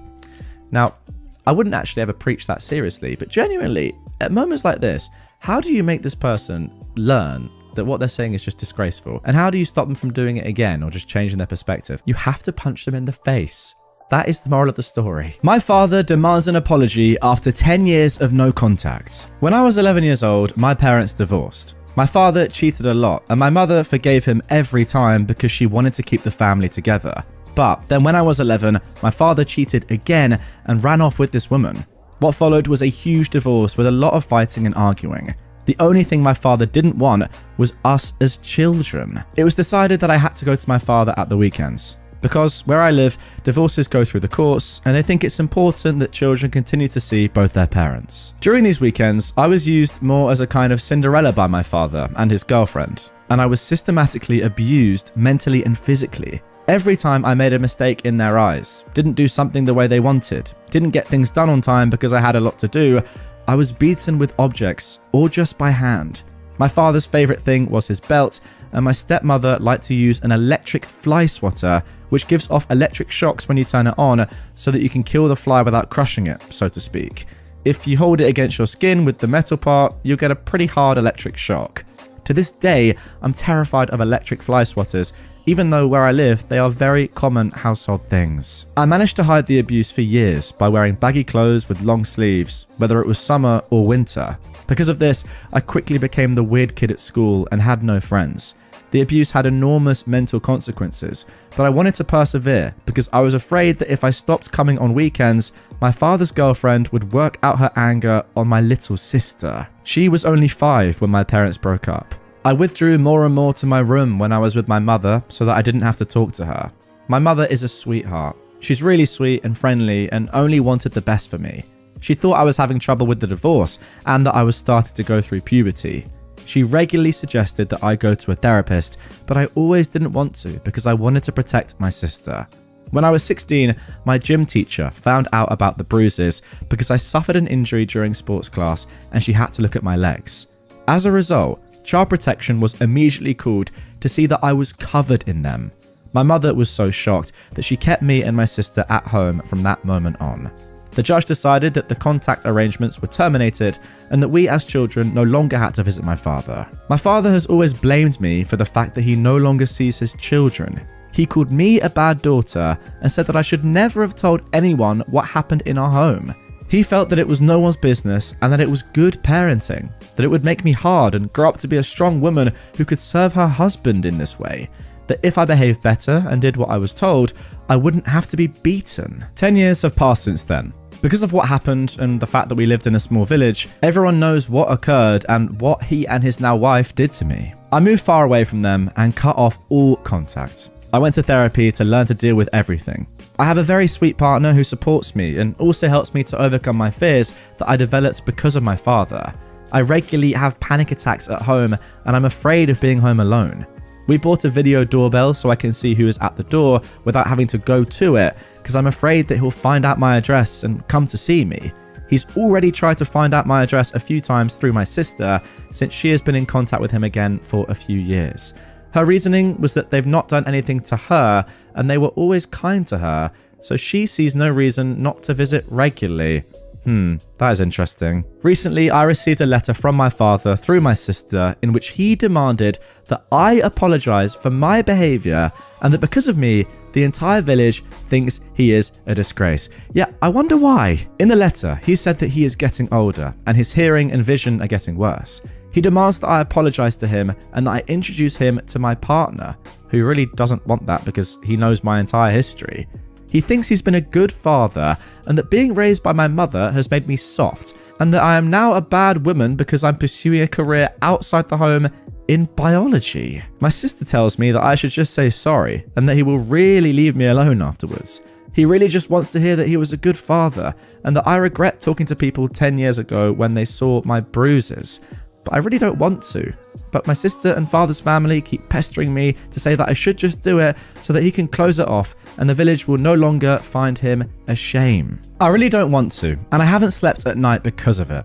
I don't know what to do anymore, and my partner tries to keep me calm so I don't have to think about it anymore because it gives me panic attacks. But my father and his family keep insisting and nagging me to do it by sending me messages on social media and calling or WhatsApping me. I keep blocking them, but they create new throwaway accounts to reach me or give letters and messages to my sister so that she can give them to me. I didn't tell my mother about this because she already feels very guilty that she didn't notice the abuse for all those years. So, what do you think? Should I just apologize to get it over with? Absolutely not. Why would you ever apologize? I mean, this is such a sad story. You can't ever even think about apologizing. And to be honest, I think it's very tragic that OP is even considering it, and it shows to me that the level of abuse that he suffered throughout his entire life. I mean, we know what physical effects it had, but mentally, the fact that you're in this situation and you're still even considering apologizing to your dad just shows the torture, the mental torture that you must have gone through and the impact it still has on you today. Like, if I put myself in that situation, obviously, you know, objectively, and I haven't had all the abuse that you've suffered for all those years, I just say, you know, straight off the bat, no. Why would I ever apologize? Obviously, he has to apologize to me. And even then, there's nothing he can even possibly say to excuse what he did for all those years. But because you're in this situation and you've had to deal with this for so long and it's clearly had such an effect on you, you're considering apologizing. I don't know. The worst person in all of this, by the way, I mean, she's not the worst person. Obviously, your dad and stepmom are. But A close second/third. Your sister. What is she doing? Maybe she just doesn't understand. Maybe she was too young. But I don't know. I feel like she should be listening to you and just hearing what you did to help her all those years ago. And surely, like, if she hears about your experiences with her own dad and stepmom, she would have to side with you. But no, she's doing the opposite. I don't know. Maybe it's because she was too young to remember. Maybe it's because your dad and stepmom are extremely manipulative. Maybe it's because she is a bad person. Maybe it's a combination of all three. I'm not sure. I just feel like you've been completely left on your own here, OP, and it's a good thing that your mum is as sweet as she is. But my word, you know, three really bad people here. Now for our next entitled parent story. You called CPS because a toddler was running around naked. I was visiting with a very good friend of mine this weekend after a mutual friend's birthday party.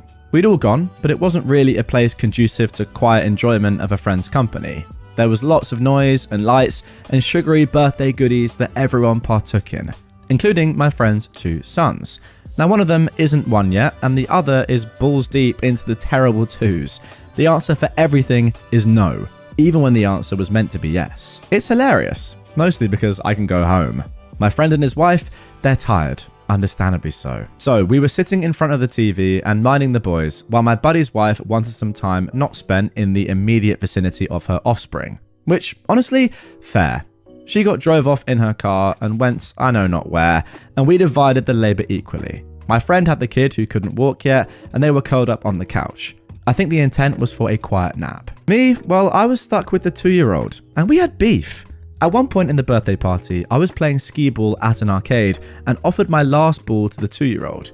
He wound up like he was on a baseball mound, and I wound up having to go, no, no, no, and intervene. He's yet to forgive me for this transgression. So, my charge for a little bit decided watching Bluey was for suckers, and he was going in search of adventure. And I was following him around, because that's what you do when someone places the welfare of their child in your hands. The whole time, he's sulking and glaring at me every time he realizes I'm still behind him. It was so hard not to laugh, because it was so overblown and dramatic. So we're in the boys' room, and the kid I'm watching is currently trying to cram his little body under his bed and shouting about wanting mama. Tough luck, kid. Mama's taking a break. You're stuck with me. And then, there's a knock at the door. It's a caseworker from CPS and a police officer. I didn't realize this at the time, as I was trying to make sure the kid's head wouldn't actually get stuck under the bed. I'd never live it down. My buddy answers the door and is rather alarmed to see the pair waiting there. Then they came in, and my buddy shouted for me to come back to the living room with the kid. So I scoop up my charge, and he starts squirming and squawking because he wanted to be under the bed, and clearly this is not under the bed. Matter of fact, this is the opposite. And he promptly shuts up, because strangers. The caseworker goes on to explain that they've gotten reports about toddlers being left outside in the snow with only a diaper on, being left naked to run around the house, bruises on the kids, etc, etc. For the uninitiated, most toddlers cannot stand wearing clothes. They want out of them immediately. Even the hint of a chance at ditching the clothing, and they'll go for it. The cop looks around for a moment, says something to the CPS worker, and then leaves. I sit with a 2-year-old, who was clothed by the way, and my buddy does all of the talking. I can tell that he is furious, but I didn't really know why at the time. The caseworker wanders around the house a little bit, takes a look at both kids, then shrugs and says he can't see any evidence behind the report, but that everyone has to be investigated. They'll be in touch, but it won't be a home visit unless new evidence or reports come to light. After the caseworker leaves, my buddy hands me the not quite 1-year-old, takes out his phone and goes into the basement, and promptly starts screaming at the top of his lungs into the phone. The 1-year-old just went back to napping, and the 2-year-old showed some survival instincts. He just looked at me and said, "Daddy mad," and watched TV with me and his brother. My friend's mother had some sort of mental illness flare up on her out of nowhere. I don't really know the details because it's not my business, but what little I did hear about was horrific enough. Evidently, on Grandma's last visit, the 2-year-old managed to escape the clutches of bath time and wound up making a beeline straight out the open front door into the snow. He realised this was a poor life choice seconds after escaping, mostly from face planting into snow after tripping, and struggled not at all to be brought back in for bath time. Why was the door open? Grandma's new boyfriend was rather drunk and attempting to bring in a pile of Christmas gifts that were arriving in late January. He fell down the stairs when he tried opening the door, so they just propped the door open to allow easier offloading. In a nutshell, stuff happens. Kids have minds of their own and do their own thing. He was never in any actual danger, just a 2-year-old doing 2-year-old things. The fact that Grandma twisted the event in such a fashion honestly confuses me, especially since the root cause of the kid getting out at all wasn't even my friend's fault. The really fed up part about the report though, the reason there was a cop there was because Grandma told CPS that her son was an alcoholic with a mean streak when he was drunk, and that he kept a gun at the door. He does keep a gun by the door, to be fair. It's a double-barrel shotgun and a small safe with a keypad because he lives in the boonies and it's not unusual to see things like bears. To the best of my knowledge, the only time the gun is fired is at range, so my buddy and his wife can use the weapon competently if the need should arise.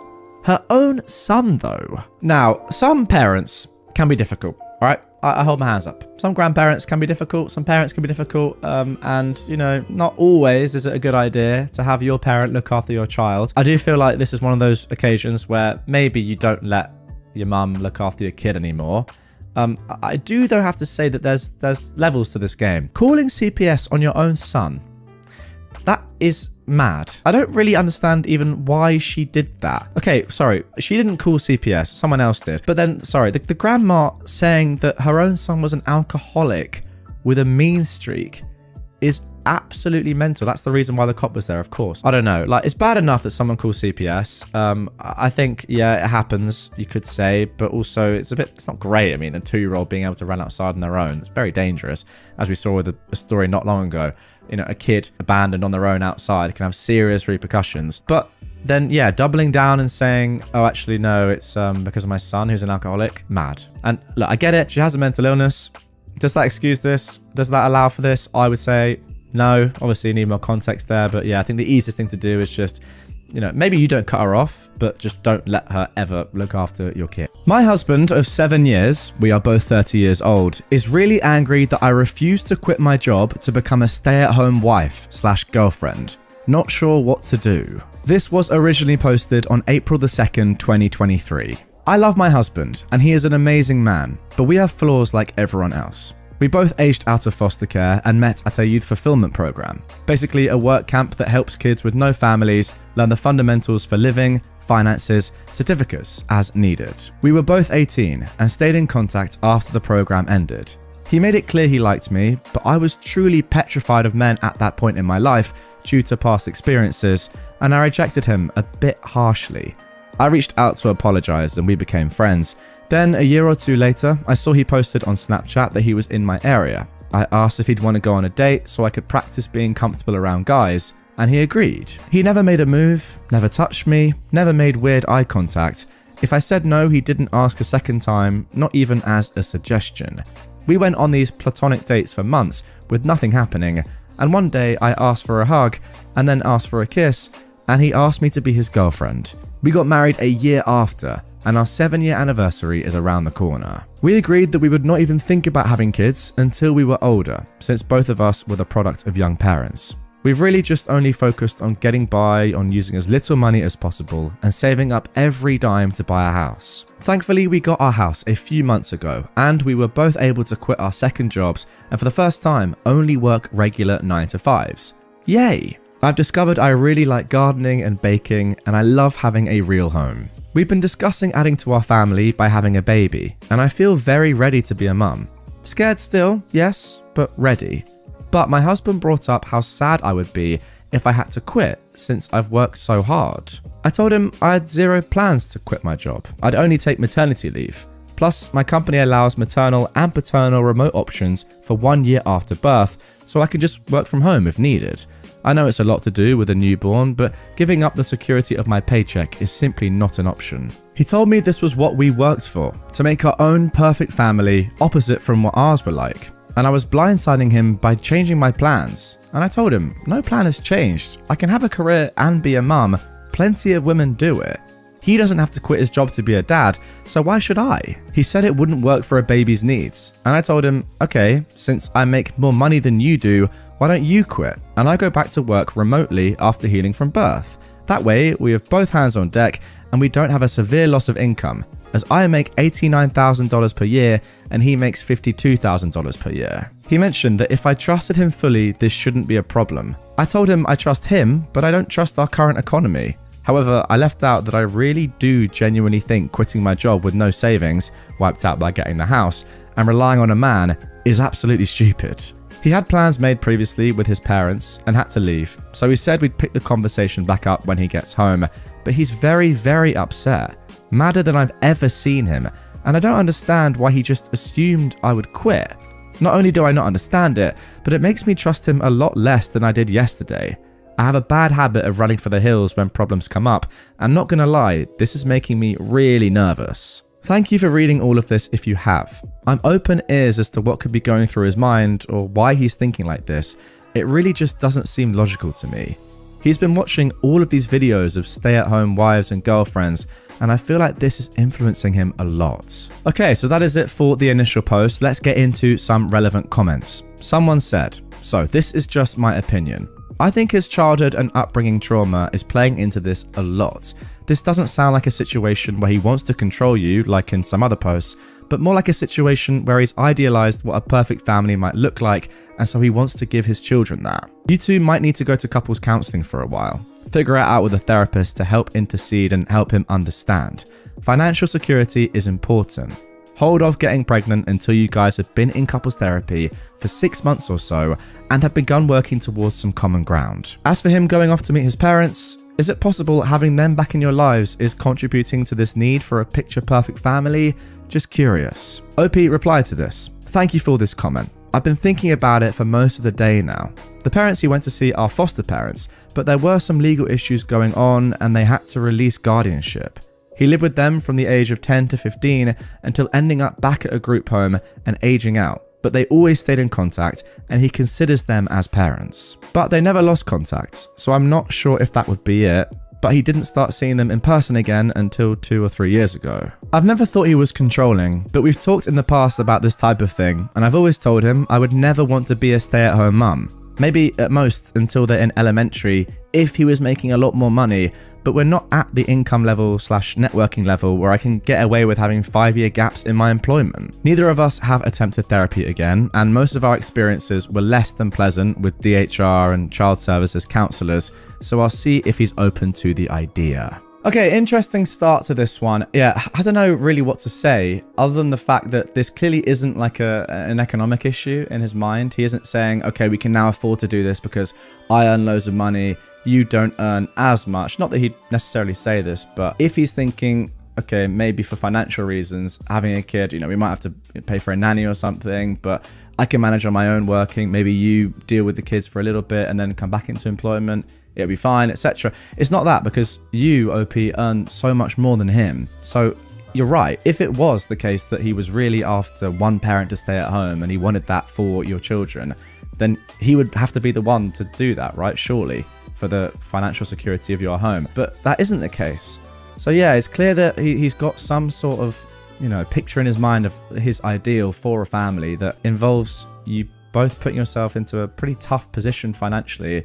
Like, why would you do that? Why would you leave a job paying $90,000 a year and he stay in his job? It makes no sense. So yeah, I don't know exactly why he has this idea in his mind, and also how you've had this conversation before. You've said to him that you're not going to do this, you're not going to quit if you have children, yet he still thinks that you are, and now he's angry with you for not. It's very, very strange. It's, I think, a little bit more serious than it sounds. Like, I don't know, people saying, yeah, you can just get through this and do some counseling and work it out. It's weird that he would even still have this in his mind at all, given that you've spoken about this seemingly quite a lot and you've been pretty adamant that you're not going to do this. So yeah, it's weird. However, of course, there is an update to get into, the first update of this one, and all I'll say is it's pretty crazy. Here we go. Now, this first update was posted on July 18th, 2023, so over 2 months from the original post. It's been a few days since my husband came home and told me he met a girl at work and that she's a better woman than me and that she has a son already and will be a stay-at-home wife or girlfriend or whatever the frick. He gets his happy ending, I guess. He texted me right before I got off work and asked me to pick up food. from one of our usual date night spots. I got home and noticed his car had boxes in it and a woman I didn't know. I tried opening the door, but it was locked, and she just looked at me. What little was left of our savings, he took. And both of our cats. I didn't see this coming at all. I haven't told any of my friends yet. His adoptive parents have been dropping me off food that I can't even force myself to eat. I haven't cried yet. I'm kinda still in shock. I wish I had a family to run to, but for now the internet has to do. I haven't answered any of his calls or texts. He keeps trying to check in, ask if I'm okay. How the frick would I be okay? I never thought he'd cheat. I asked him to promise if there was ever someone else, he would just tell me as soon as he knew, but they've been together at least 6 months. So while he was calling me selfish for not wanting to put in my 2 weeks and be a stay-at-home wife, he was dating her the entire time, planning a future with her the entire time. Now it all makes sense. I feel stupid. I should have taken everyone's advice more literally. When I asked him to go to therapy, he wouldn't. His parents think he's having some type of mental break. I should have stayed afraid of him and avoided him. I should have chosen a better outcome for myself. I just feel like the same girl that no one wants to love anymore all over again. I know what he did isn't my fault. I know I could never stop him, and really, do I want a man who doesn't want me? Never. But that just doesn't stop it from hurting. Wow, there we go. I'm not gonna lie. I did kind of think that something like this might have been happening, and that's sort of what I was implying in my comments after the original post. It was just too crazy. It was too out of context, I think, for it to have not been without other reason. Not like, you know, being a hindsight merchant, but there you go. Very, very sad and yeah, shocking, but wow. Perhaps not entirely unexpected from the outside looking in. It's still crazy. Let's have a look at what some other people are saying. Someone said, he wanted you to be reliant on him and didn't want you to be smart enough to find out about his affair. See if you can find some more info about his affair partner. Go nuclear on them both. You're still young. You can find a new love. OP replied, once I found out she was 20, I stopped caring. Oh my goodness me. A 10-year age gap at the age of 30. Oh, goodness. Their karma will come one day on its own.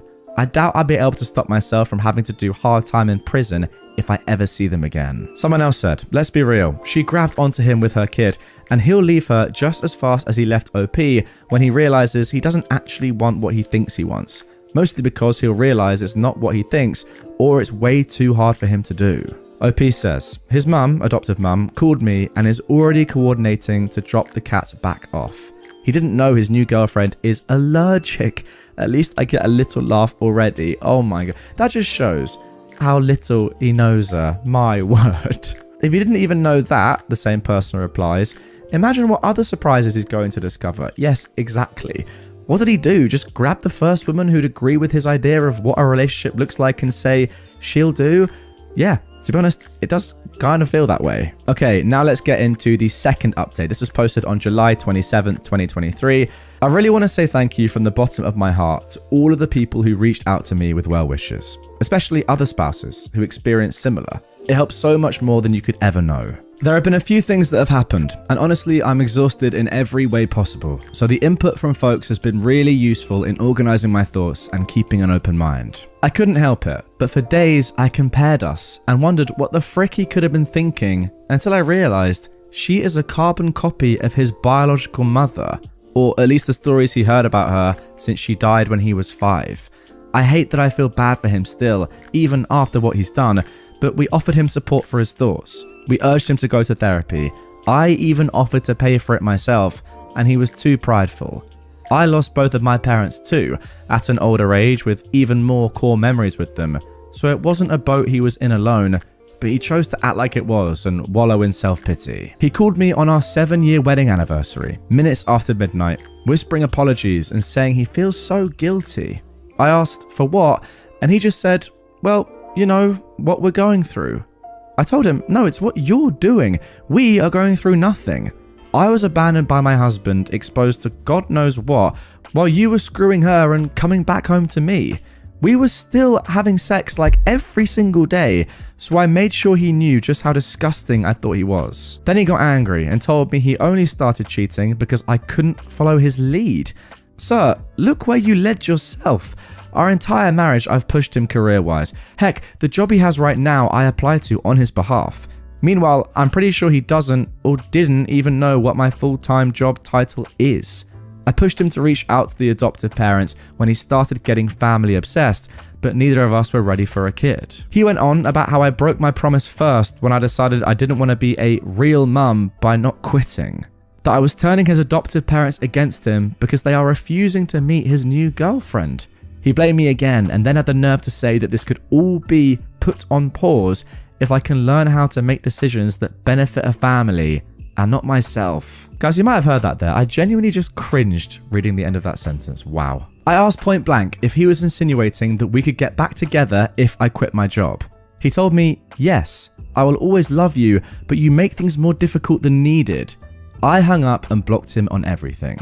I spent the rest of the night hugging wine in the bathtub and wondering what the heck kind of person I'd been sharing my heart with. The next day, he went public with their relationship, posting a photo to Instagram, and most of our mutual friends reached out, with my closest friends commenting less than kind things on the photo. As it turns out, he and his new girlfriend have been together for 7, almost 8 months. She is 20. Her son is around 2. I reached out to her ex, the father of her son, who she'd left to be with my ex-husband. She moved out in the middle of the day and took their kid, so he was just as blindsided, if not more, than I was. We met up and went for a walk and stopped by a bar. We literally cried, laughed, hugged each other, sang songs way too loudly, and sobbed in public like a lunatic, but it helped so much. We also made sure to exchange evidence for any court battles. I'm a little iffy towards him for now, considering that they had quite the age gap. She was 17 when they met and he was 26. He said she lied about her age and they met at a college party, and the next thing he knew, she was pregnant. He gave her money for an abortion, but she came back with baby clothes instead, so he tried to do the right thing and moved her in with him. Also, she's not actually allergic to cats, she just hates them. She was also very aware that he was married and has been to the house multiple times. He admitted he had cheated on her before their son had been born, while she was pregnant, but that she didn't tell him she knew until after she had moved out with their son. He said he was still texting her every day, not just about their son, but also about possibly working things out. He wants her back, but she seems to be head over heels for my husband, just like I was. I told him good luck, but yeah, not the direction I'm going in at all. This time he made his bed and he will lay in it for good. Our chances of reconciliation are 0. I've never accepted someone back into my life after a betrayal, and it won't start now. At first, I wanted to make sure the divorce was going to be short and as simple as possible, even if it meant giving up some things. But after that conversation, I've decided I'm fighting tooth and nail for everything I can possibly get. I live in a no-fault divorce state, but my state does have special laws for adultery. Can still sue for it here. And the divorce attorney I've consulted said it looks pretty good that I won't have to pay him alimony. He also told me to look into every single banking transaction in my accounts, as he did not think they got an apartment on his income without some extra cushion, aka my money. And he was right. Last year, my ex-husband told me he got really into stock trading and if he could invest some of my money as well. Guess who was never doing any stock trading, and the screenshots he showed me were all fake or pulled from somewhere else, and he'd actually been sending that money to his girlfriend or saving it for their new place. I've been pretty enraged since finding that out. He asked his adoptive parents to ask me to allow him visitation rights to see the cats after he had to give them back once he realized his new girlfriend is allergic to them. I relayed that he needs to first run me my frickin' money and then take it up with the judge. I didn't think visitation was a real thing for pets, but according to my lawyer, it very much is. Oh wow. I officially filed for divorce yesterday, and he emailed me quite the colourful email about how selfish and bitter I am for not putting my pride aside and being so fast to file for divorce and refusing to let him stop by the house to see the cats, that now he's accusing me of cheating. Oh my gosh. I read somewhere that you never really know someone until you're divorcing them, and I can truly confirm that is true. I felt like you guys deserve some sort of update considering how much support I was given. I can't share more details for now, but really, thank you all again. But don't worry guys, on September the 11th, 2023, we got one final update. Right, first OP just summarizes everything very briefly that has happened so far. I was stupid and got married at 23, she says. We met in a foster youth program. Long story short, I didn't want to be a stay-at-home mum since I was the breadwinner. He found someone younger and dumber who would. I had to pick up another job to make sure I'd be able to afford the house on my own. But when my regional lead from my main job heard about it, they gave me a promotion that actually cut down my work time and gives me more money. I still kept the second job. It keeps my mind busy. Well, that is good to hear. Most of my work days were spent in collars and heels, but the side job is an overpriced membership-only gym that I definitely can't afford without my employee discount. I've had a few guys approach me since I filed the divorce paperwork, but I just wasn't feeling up to it. And even though I stopped wearing my ring the day he moved out, I still felt guilty, like I was betraying him. He was the only man I've ever been with, so spending a decade learning everything about one person and now having to switch gears is really dang hard. But one of the guys I see often at the gym asked if I'd be his date to a seminar he's sponsoring. I said no at first, and he accepted the no very gracefully. I saw him a few days later, sparked up some conversation, and asked if maybe we could try a lunch date, just us, first. I was fully prepared for him to tell me, nope, you're too late. But he instead cancelled the plans he'd already made. We met up a few hours later, and honestly, my face hurt from laughing and smiling so much. He's a pretty charming man and has a lot of random knowledge about safari animals that gives me the same comfort that watching animal documentaries does. He asked me out for a dinner the next day, and when he let me know he was in my neighborhood earlier that day, I asked if he wanted to stop by and grab a breakfast sandwich before I left for work. I have a 9-year-old cat who hates like 99% of people, but she loved him and even let him touch her belly. He dropped me off lunch at work and we met up for dinner, and ever since we've been texting almost non-stop. I've never felt this comfortable with someone so fast in my life. It's scary, but I've already told him that we're separated. I haven't told him the nitty-gritty details, just that it didn't work out and we outgrew each other. But the seminar was this past weekend and I went as his date. It was a great night. I tried champagne for the first time, had the best conversations with some of his associates, and did a little professional networking too. The tomboy teenage girl I used to be would never believe this, but more than anything, I'm grateful for the support of my friends, who got me through the tough nights so I could make it to the good ones. Only up from here, I guess. So there we go, a happy ending to this one. Well, not an ending actually, I guess more of a beginning. Let's see what the people of Reddit are saying down below in the comments. My advice, your pets know you sometimes better than yourself. I have several. But my point is, go for it at a comfortable pace. Your cat gave him the green light, so do baby steps and let this bond grow. I'd be a jerk if I kept going here because you're obviously smart, so go have fun and let life give you what you need. This guy sounds like a winner in my book. Oh, we will be keeping it completely casual, OP replied. I don't want this bond to grow too much. I think it would be a bit tacky for us to date either way for other reasons. It's just nice to have someone to laugh and smile with. I plan on being single for sure for at least the next 3 years. I owe it to myself. And here is a final comment from OP. A marriage is only valuable if it's mutual and both parties are honest. One day I will have a real marriage, but what I had wasn't that. Fair enough, I wasn't actually expecting that penultimate comment from OP. It did sound as if, she just found someone that was great and was moving on pretty quickly and it was going to go from there and be good.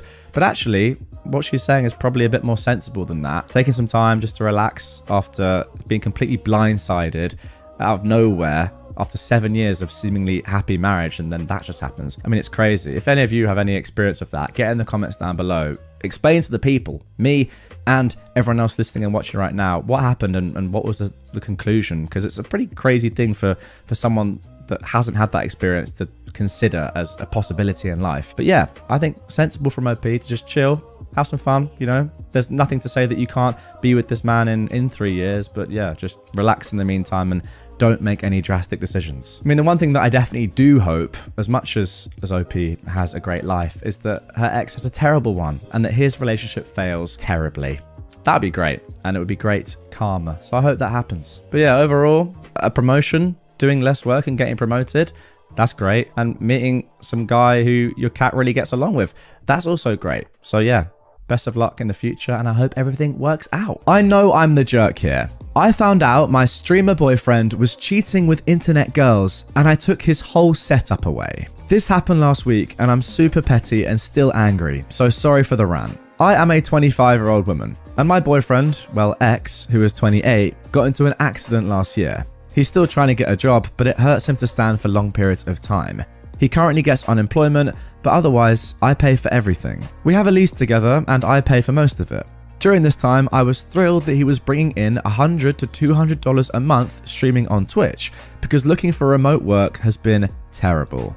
He's pretty popular in his game, has his own Discord, stuff like that. He told me up front that he doesn't talk about me on Twitch or Discord because girls make up a good amount of his audience.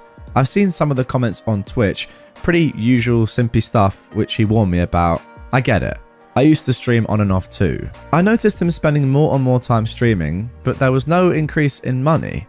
He stopped coming to bed with me too. I stayed up late one night, pretending to sleep. At about 2 AM, it got quiet, but I heard him talking. I heard him say, "Check your Snapchat," and yeah, I have to be quiet because my roommate is asleep. Roommate? I went to the living room and pulled his headset out of the jack. It was a woman's voice. He powered his computer off and started saying, "What the frick? I told you, it's how I make money. Blah, blah, blah." I told him to open Discord on his phone and show me his messages.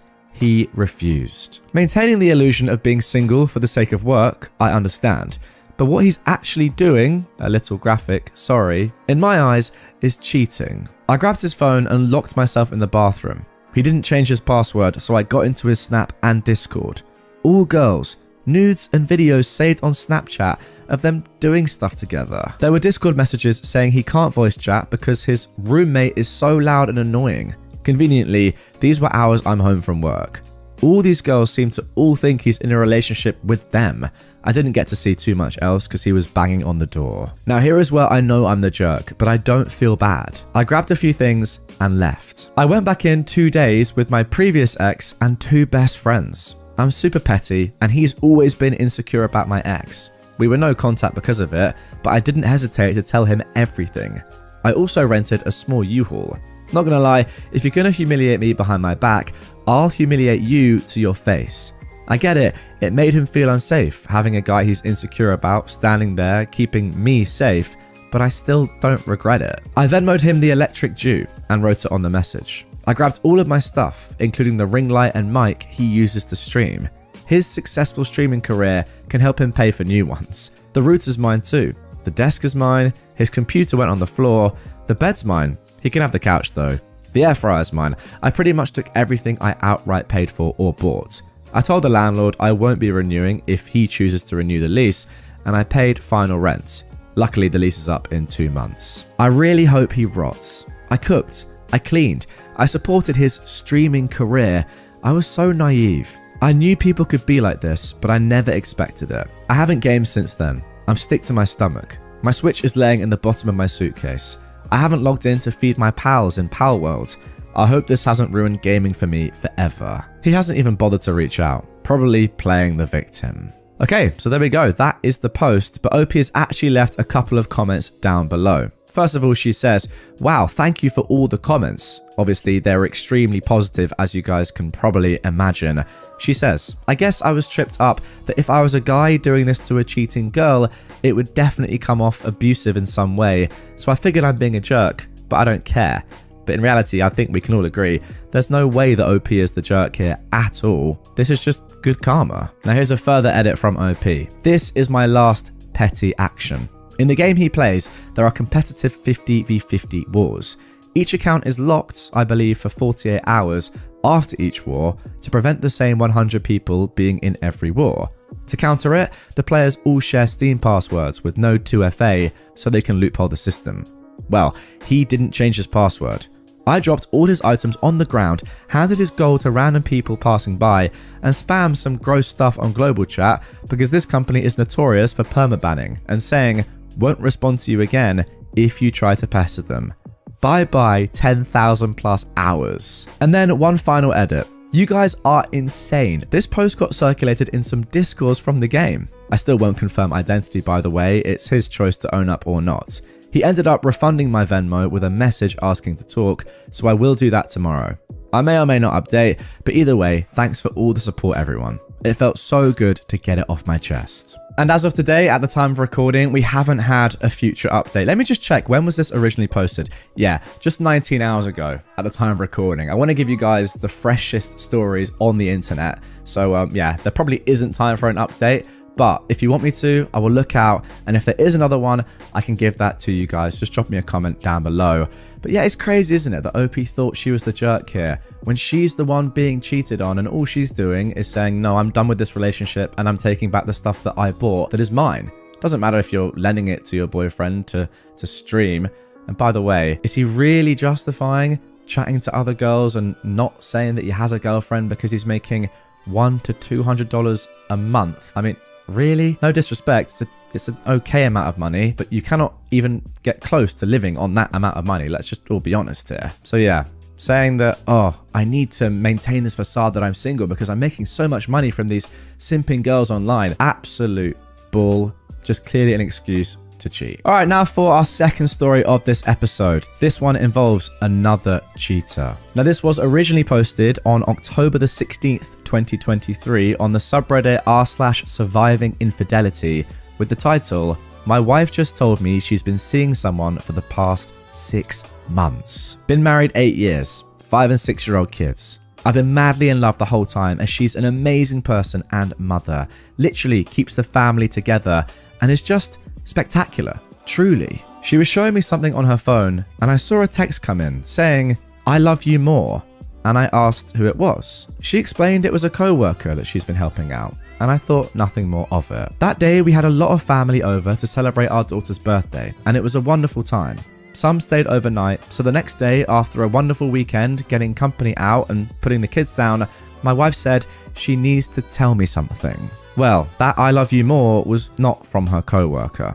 Well, at least not the one she explained it was, but I'm not sure because she's not sharing any details regarding the other person. She told me that 6 months ago, when I was in a dark place and have since come out of it, no drugs except weed and booze, which we both partake in, she found love in someone else. Love that I wasn't providing in our relationship. If I have feelings for someone else, I'm not sure that I should be married.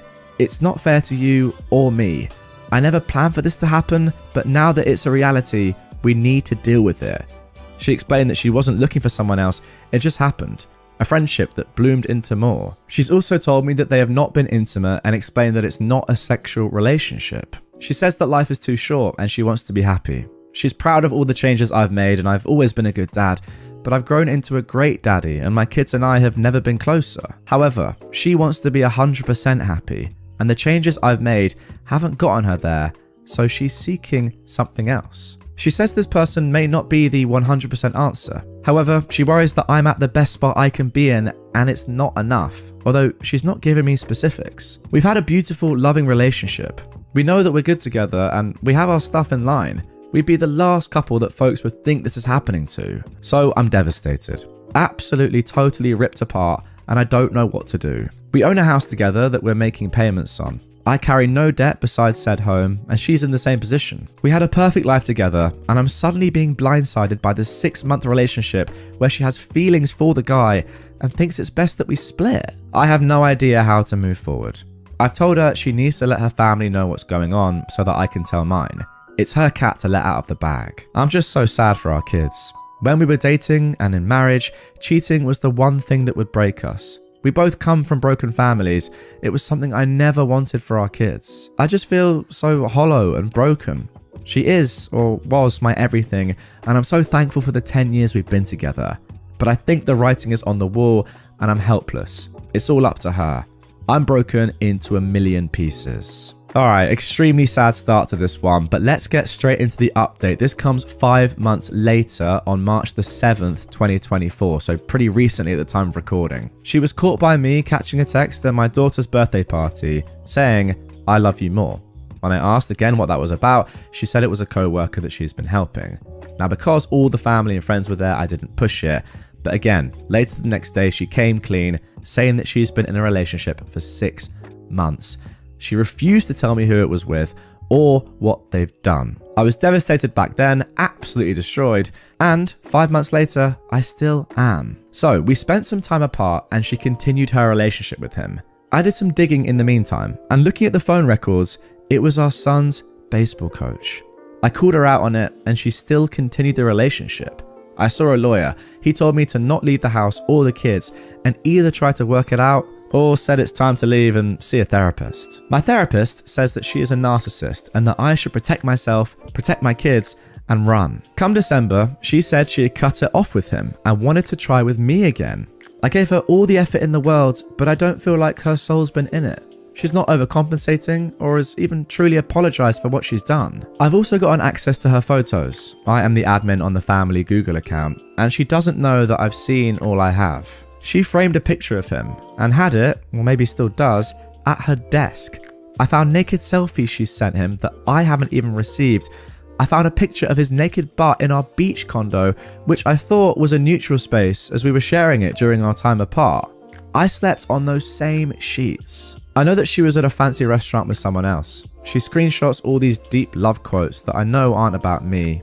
There's just so much that lives rent-free in my head. She has a white bracelet with one black bead that she now wears every day. I've called her out on it. She lied once, saying it was from her mum, and up to last week said, well, my best friend has the matching one. Well, actually, her affair partner wears an all-black one with a white bead. I know what that represents. Again, she doesn't know that I've seen all these things. So, now to the current day. I can't place it or find anything that suggests that she's still with him, but I know she used Snapchat often and is secretive with her phone. Whenever I bring up the affair, this blows up because I said I'd try not to bring it up and get over it, but I simply can't. I'm not rubbing it in, but it does come up when we argue, which is almost every week. We do really well for a bit, up to and including intimacy, but then something happens and we go back to rubbish. She cancelled our babysitter for trivia this past Tuesday. And for this Friday, where I got tickets for us to see a show. She doesn't want to go because I can't get over her affair. Her parents, mum and stepfather, both cheated on their spouses for each other and support my wife. And they both call and text me saying that it's unfair that I bring up her affair. Oh my gosh, how toxic is that? The pictures of him live rent-free in my head almost constantly. I can't get past what she's done no matter how hard I try. I don't know what to do as she's trying to make me the bad guy, and I'm like, I've been here the whole time. I didn't fall in love with someone else. I just don't understand and I'm an emotional train wreck. Okay, and then 3 days later, we got this final update. Well, long story short, I literally just caught her at the family condo with the affair guy, and I have photos and videos of his truck, his belongings in the home, and her coming out of the master where he stayed behind a closed door. I also went into our shared car that she drove, and it was left unlocked in the parking garage with an open high noon on the cup holder and her wallet and belongings still in it. She came home and tried to talk.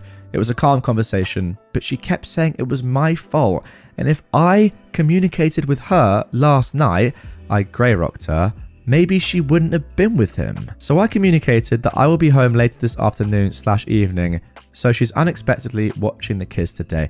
Sorry, I have to just stop for a second. The gaslighting here is absolutely insane.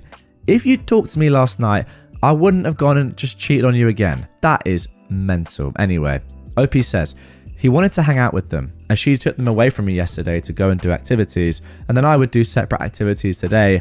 However, I'm not emotionally able to give the kids the best of me right now, and I definitely don't want to be around her. Now that's fair enough. I asked if she could sleep in one of the kids' rooms, and she got upset and stated that our bed is her bed, and she'll sleep where she wants.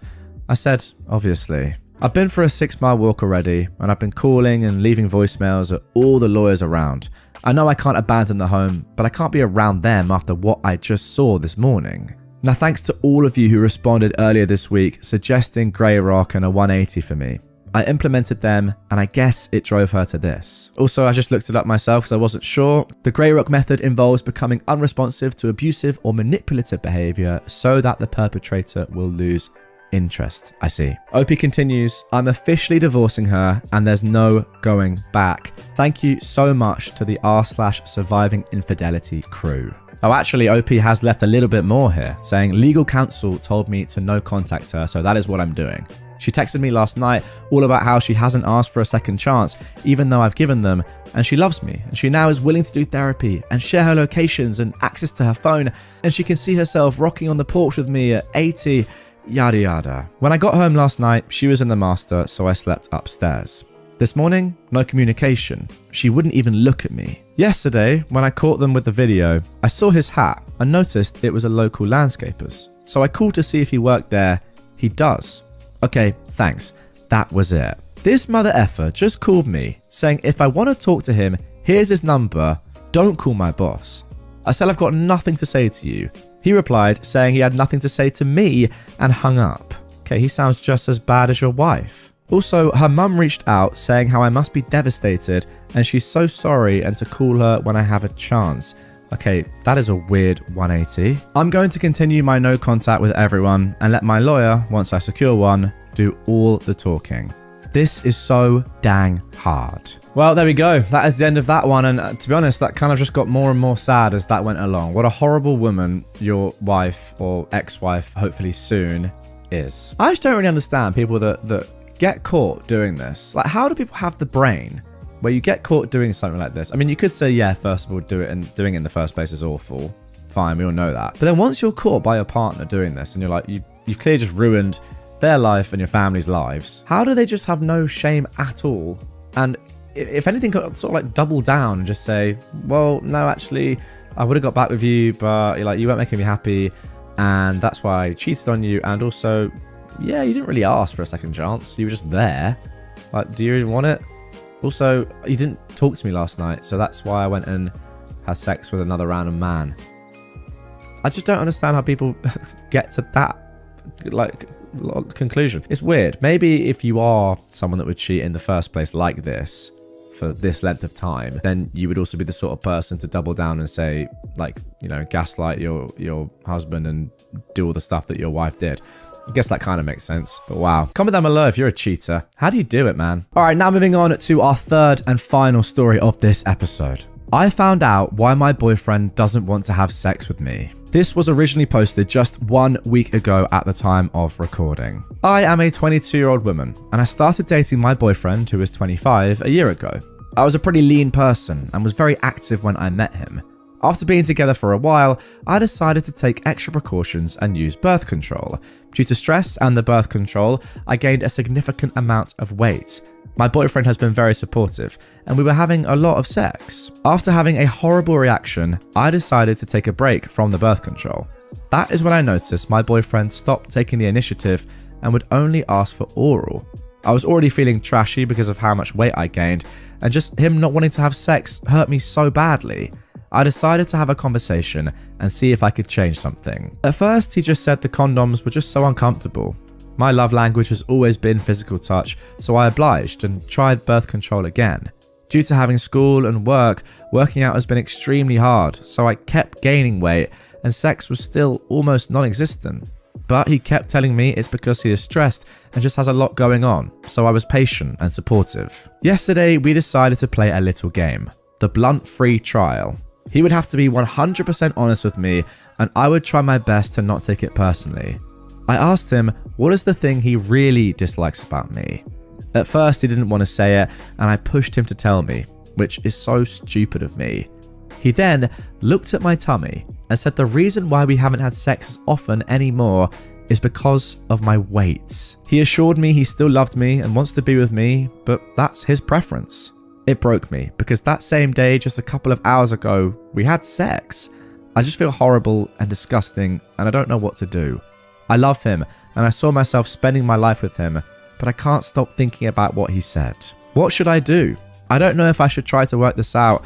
Our lease ends in May, so I have some time to rethink my relationship with him. Any advice would help. Now, OP adds, many have asked about how much I have gained. I gained 20 pounds, and I think most of it distributed to my butt and boobs. Some still went to my back and tummy. 20 pounds, is that it? That's not even that much. My goodness. I have some tummy rolls when I sit and some back rolls. This weight journey has been so new to me because I always used to be very underweight. Then COVID happened and I was able to gain some weight. I started working out and I was at the perfect weight and was pretty confident. This year I graduate from college and I've been experimenting a lot with birth control, so my weight and mental health has been impacted. Stress, even when I have been little, has always affected my weight. I'm slowly getting the help I need, but note I'm a college student and recently I've been getting more money to take care of myself.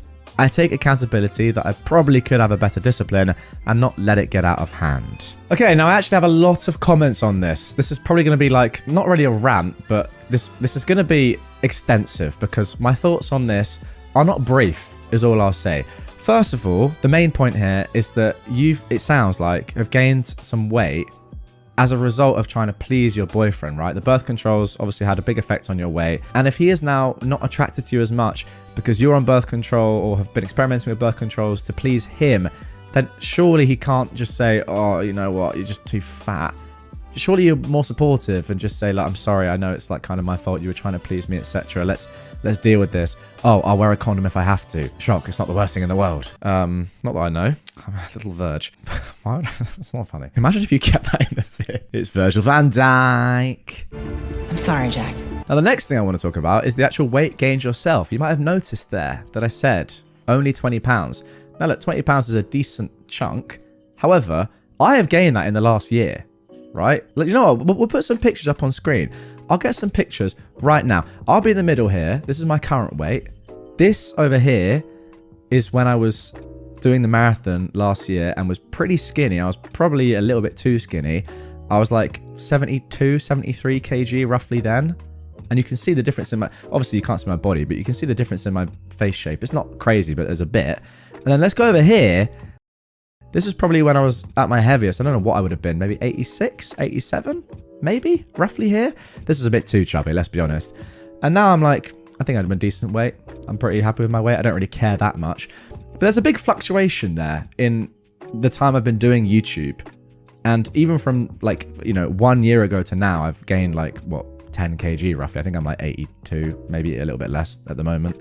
So, changing your weight that much, does it make you look that different to the extent that someone would therefore not be attracted to you? I mean, do I look that different to this person here or even this person here?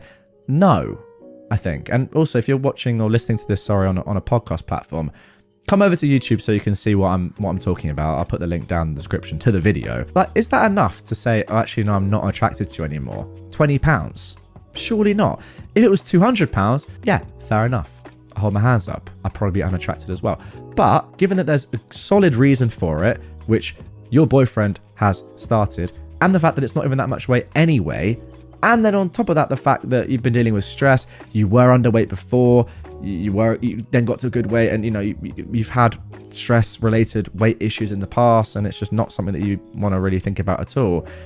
Yeah, I just don't really know what he's doing. Anyway, with that being said, those are my thoughts. Let's see what the internet is saying. Somebody said, you wanted honesty and he gave it to you after you pried. I don't blame him for his preferences, just as I wouldn't blame you for leaving him. Not really sure what you thought the outcome of a game where you force your partner to tell you something they dislike about you was going to be, but at least you got your answer. Would you prefer he lied to you? Best of luck moving forward. Godspeed, internet stranger. I think that's a very, very harsh comment, personally. Opie replied, I honestly thought the worst thing he was going to say is me snoring or something silly like that. I didn't expect this harsh conversation because it was just a game and he's the one who first initiated it. But yes, I probably shouldn't have asked that if I wasn't ready. Well, fine, but also you wanted to know what the problem was. This has been ongoing for a while. I don't think it's the sort of thing where you could just live with it for the rest of your life, not knowing what the issue was and why your boyfriend didn't want to be intimate with you. So I think now that you know that, it is net a positive thing. Someone else said, I just want to throw out some info. Some women, me included, absolutely need birth control. I tried to get off it after 20 years. I am a 35-year-old woman. And after 6 months of the worst menstrual cycles, me in tears from pain, I went back on it. And within 3 months, felt so much better. I have endo and PCOS, and the pain from both is crippling, and birth control helps 100%. I can't be off of it now. And now I'm concerned the Republicans are coming for my birth control. Condoms do not protect 100%. Birth control doesn't impact health negatively. A small percentage, though, may not want to take it. OP replied, I was an accidental baby because the condom broke. Okay, first of all, why do you know that? Second of all, fair enough. That is one of the main reasons why I'm on it. It has tremendously helped my period. It used to be so painful, irregular, with heavy flow. Now I can comfortably do daily stuff without feeling super bad. Fair enough, that makes sense. Now here is the top comment. Somebody said, take a step back and think about this. You are putting your health at risk so you can have non-existent sex and long-term body issues. Stop this business. Take care of yourself, get off birth control, get your hormones regulated. He can wear a condom, that's it, that's all. You get back to your healthy habits and get your body back. Don't put your health at risk like this. There we go. Finally, a proper comment which I can get behind. And then someone else said, throughout your life, your physical appearance will change. Here we go, exactly. It might be weight, you might lose your hair, you might lose a limb or your breasts. You likely hope to have a long life with a partner who will stick with you through those things. If he was no longer attracted to you due to the side effects of a medication, then his attraction is skin deep. Do with that information what you will. Could not have said it better myself. Exactly, it's not even just about weight. Anything could happen. Any deterioration of your physical attractiveness could happen, and by the way, will, obviously, with age. If your attraction is skin deep, it's never going to last. And perhaps OP is finding that out right now. Who knows? But a day later, we got this update. Hello, everyone. I was not expecting my last post to blow up. I love my boyfriend, and while many suggested to break up, I thought the best thing before considering breaking up is actually having a conversation. I sat him down and I told him my concerns with his comment, how uncomfortable and damaging it is, and how this all started because I started taking birth control. He was very understanding and apologized. He said it was a poor choice of words and that he loves me and will stand by my side no matter what size I am. He helped me create a mutual plan where we both would work out together at home and both get back in shape. After everyone's advice, I scheduled an appointment with my gynecologist to either find a better non-hormonal birth control or get off birth control and instead stick with condoms. He assured me that condoms are more than fine and that we probably should have stuck with them. Thank you so much for everyone's support and kindness, and if anyone is experiencing similar issues, I hope you find the support that I found on Reddit. Okay, a decent ending there. I respect this. Now, I've got to say, I'm a little bit doubtful long term, but at least your boyfriend is saying and doing the right things in the short term. I just feel like, you know, the sort of person that would actually do the things he did, act the way he did, say the things he did in the first place. You can't just like ignore that going forward. And I think there would be personally trust issues there if you ever did gain weight or didn't lose the weight. And you don't want to be in a sort of kind of stage of your life where you're trying to lose weight for somebody else. I just don't think that's ever healthy. So as long as you're doing it for you, I mean, that's fine. The stuff with the condom and you being on birth control makes complete sense, obviously. And I like that he admitted that he probably should have stuck with that in the first place. But yeah, overall, I don't know. I feel like, see how it goes. But yeah, I'd be a little bit concerned, although that probably is the pessimist in me. I do think it's good that you haven't just jumped straight to a definite conclusion as to finish this relationship immediately, because that does seem a little bit too short-sighted. So genuinely, OP, best of luck. My husband doesn't know that I know what he's up to. This was originally posted on February 26th of this year. I am a 33-year-old woman. My husband is 34. We had our first baby back in June of last year. My husband's aunt gifted our son a lovely chunky knitted blanket. The blanket is so soft, and I have made multiple comments about how I would like to find a full-size blanket just like it because it's so cozy and I'm kind of jealous of my baby. Well, this past weekend, my husband snuck off to the store. He refused to tell me where he was going and why, but I later found a plastic bag with the logo of a local crafting store. That evening, my husband stated that he would like to have an hour of alone time every night after our son goes to sleep. He stressed that he would not like to be disturbed, but if I needed him, then I could call or text him. I agreed to this because we're both adjusting to having very little me time since the birth of our son. Last night, during his alone time, our son started crying. I checked the baby monitor and saw that he had simply lost his pacifier and was going back to sleep. However, the baby monitor also shows part of our son's room, not just his crib. In the corner of his room, I saw my husband sitting on the floor with a bunch of chunky yarn in front of him. I turned the volume up and I heard that he was watching a YouTube video on how to finger knit. This sweet man is making me a blanket. He absolutely loves surprising me, but is terrible at keeping secrets. I just know that he is going to slip up and accidentally mention something about the blanket at some point. I plan on acting clueless so that I'll still be surprised when he gives it to me. I just love him so much, and I'm so delighted that he's learning a new skill so that I can have a custom blanket. Well, that is the most wholesome post I've ever read. Let's get into some comments. Somebody said, "Oh my goodness, the title makes this sound like it could have been something else, but it's so cute. Also, why do men seem to always forget about the baby monitor?" Yeah, I agree. The title saying, "My husband doesn't know that I know what he's up to," OP's done that on purpose. Very good. Someone else replied saying, "Because he isn't actually being deceptive. If anything, he's allowed her to know that he isn't up to anything by being in the view of the baby monitor. He's being very transparent about this surprise gift, and I love this for OP. It's something I will steal and do for my partner when we have kids. OP then replied, so he just came home from work and mentioned his alone time again.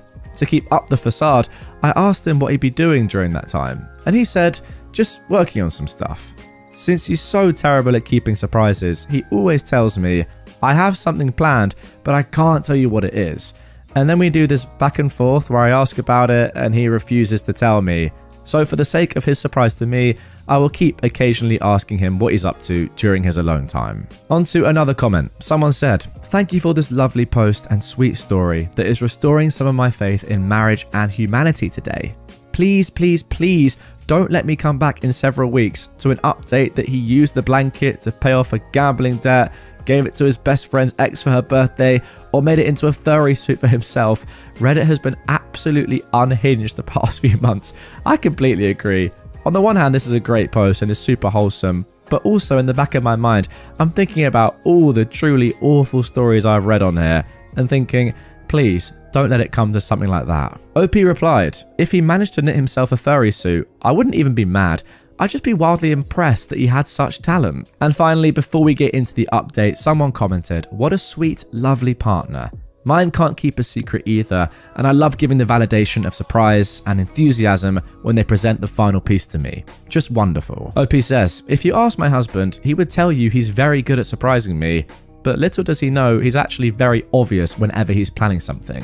I'm rarely surprised, but I always act like I am. Okay, and then just a couple of weeks ago on March the 13th, we got the update. So again, the brief backstory here. I posted recently, says OP, about how I checked the baby monitor while my son was sleeping, saw my husband sitting on the floor, finger knitting a blanket for me after I made a comment about how I wanted a chunky blanket. My sweet husband broke. He kept on mentioning that he was working on a surprise for me. I would occasionally ask what this mysterious project was, and he would get a cheeky smile and say, I can't tell you. That eventually evolved into him repeatedly telling me that keeping the surprise was really hard and he just wanted to tell me.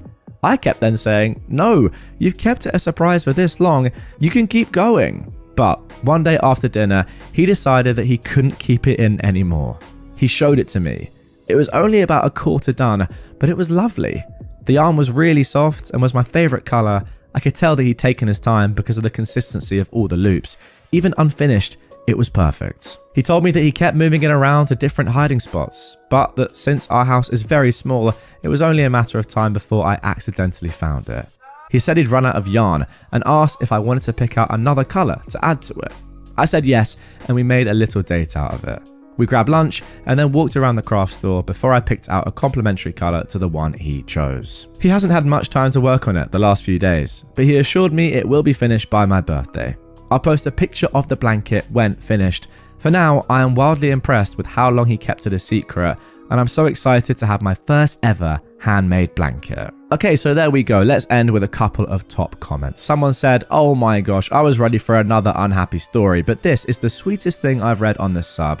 What a sweet, sweet man. Someone else said, as a crocheter, if he does not finish before your birthday, whether that is next week or in 5 months, tell him that's totally normal. It's like a rite of crochet passage that gifts are not delivered on or before the intended event. We also need photos. Photos. So there we have it. Without a doubt, one of the most wholesome posts of all time. Even towards the end of that, I was still thinking back in my mind, please, can this not go wrong? I mean, it's on r/best of Redditor updates, and most of the time, the updates aren't good, but thankfully, we got away with one there. That was just great from start to finish. I will say as well, on behalf of your husband, OP, that the surprise was still a thing because, you know, finding out what you were doing on the baby monitor was the surprise in and of itself. And the fact is, it would have taken ages to finish and it would have been a while until you had the present eventually. Now you have the excitement of knowing what he's doing, knowing that he's still spending loads of time on a present for you, but then you can also get involved and, you know, as you said, go and pick out some colors, make it perfect for yourself. And yeah, it's just a great thing to kind of now do together, I guess, even though he's still doing it, but you know what's going on. Now, that is going to do it for the first story of this episode, but there is time for another one. And I'm going to be honest, that was a bit too wholesome. Time to bring things back to reality. I'm your wife, not your mum. My 32-year-old wife always says this to me, a 34-year-old man, and I don't know how to respond. How can I make her see my side? This was originally posted on February 26th, 2024. That's right, the same day of the first post. Hey everyone. So my wife and I have been together for 18 years, but have been arguing recently about the responsibilities within our marriage, and we can't seem to agree. I work full-time and my wife is a stay-at-home mother. We have 2 children. One is in school full-time and the other goes to preschool 2.5 days a week. Recently, my wife has been sending me the stupid TikToks that always say, your wife is your partner, not your mum, and essentially boils down to men should help out around the house, help with the kids and pick up after themselves. A sentiment that I generally agree with. This usually comes with the side of, you don't value what I do, look after the kids and plan everything, etc. Now, to be clear, I'm not against helping out around the house and helping get the kids to bed and brush their teeth and cook meals. I help with this stuff every day. I feel like all I do though is work, because the second I finish my actual work, I have kids to help with because she's had them all day. My position is that she is right when she says that kids are work, and I can appreciate that after a day of being with them all day, she is probably tired of them.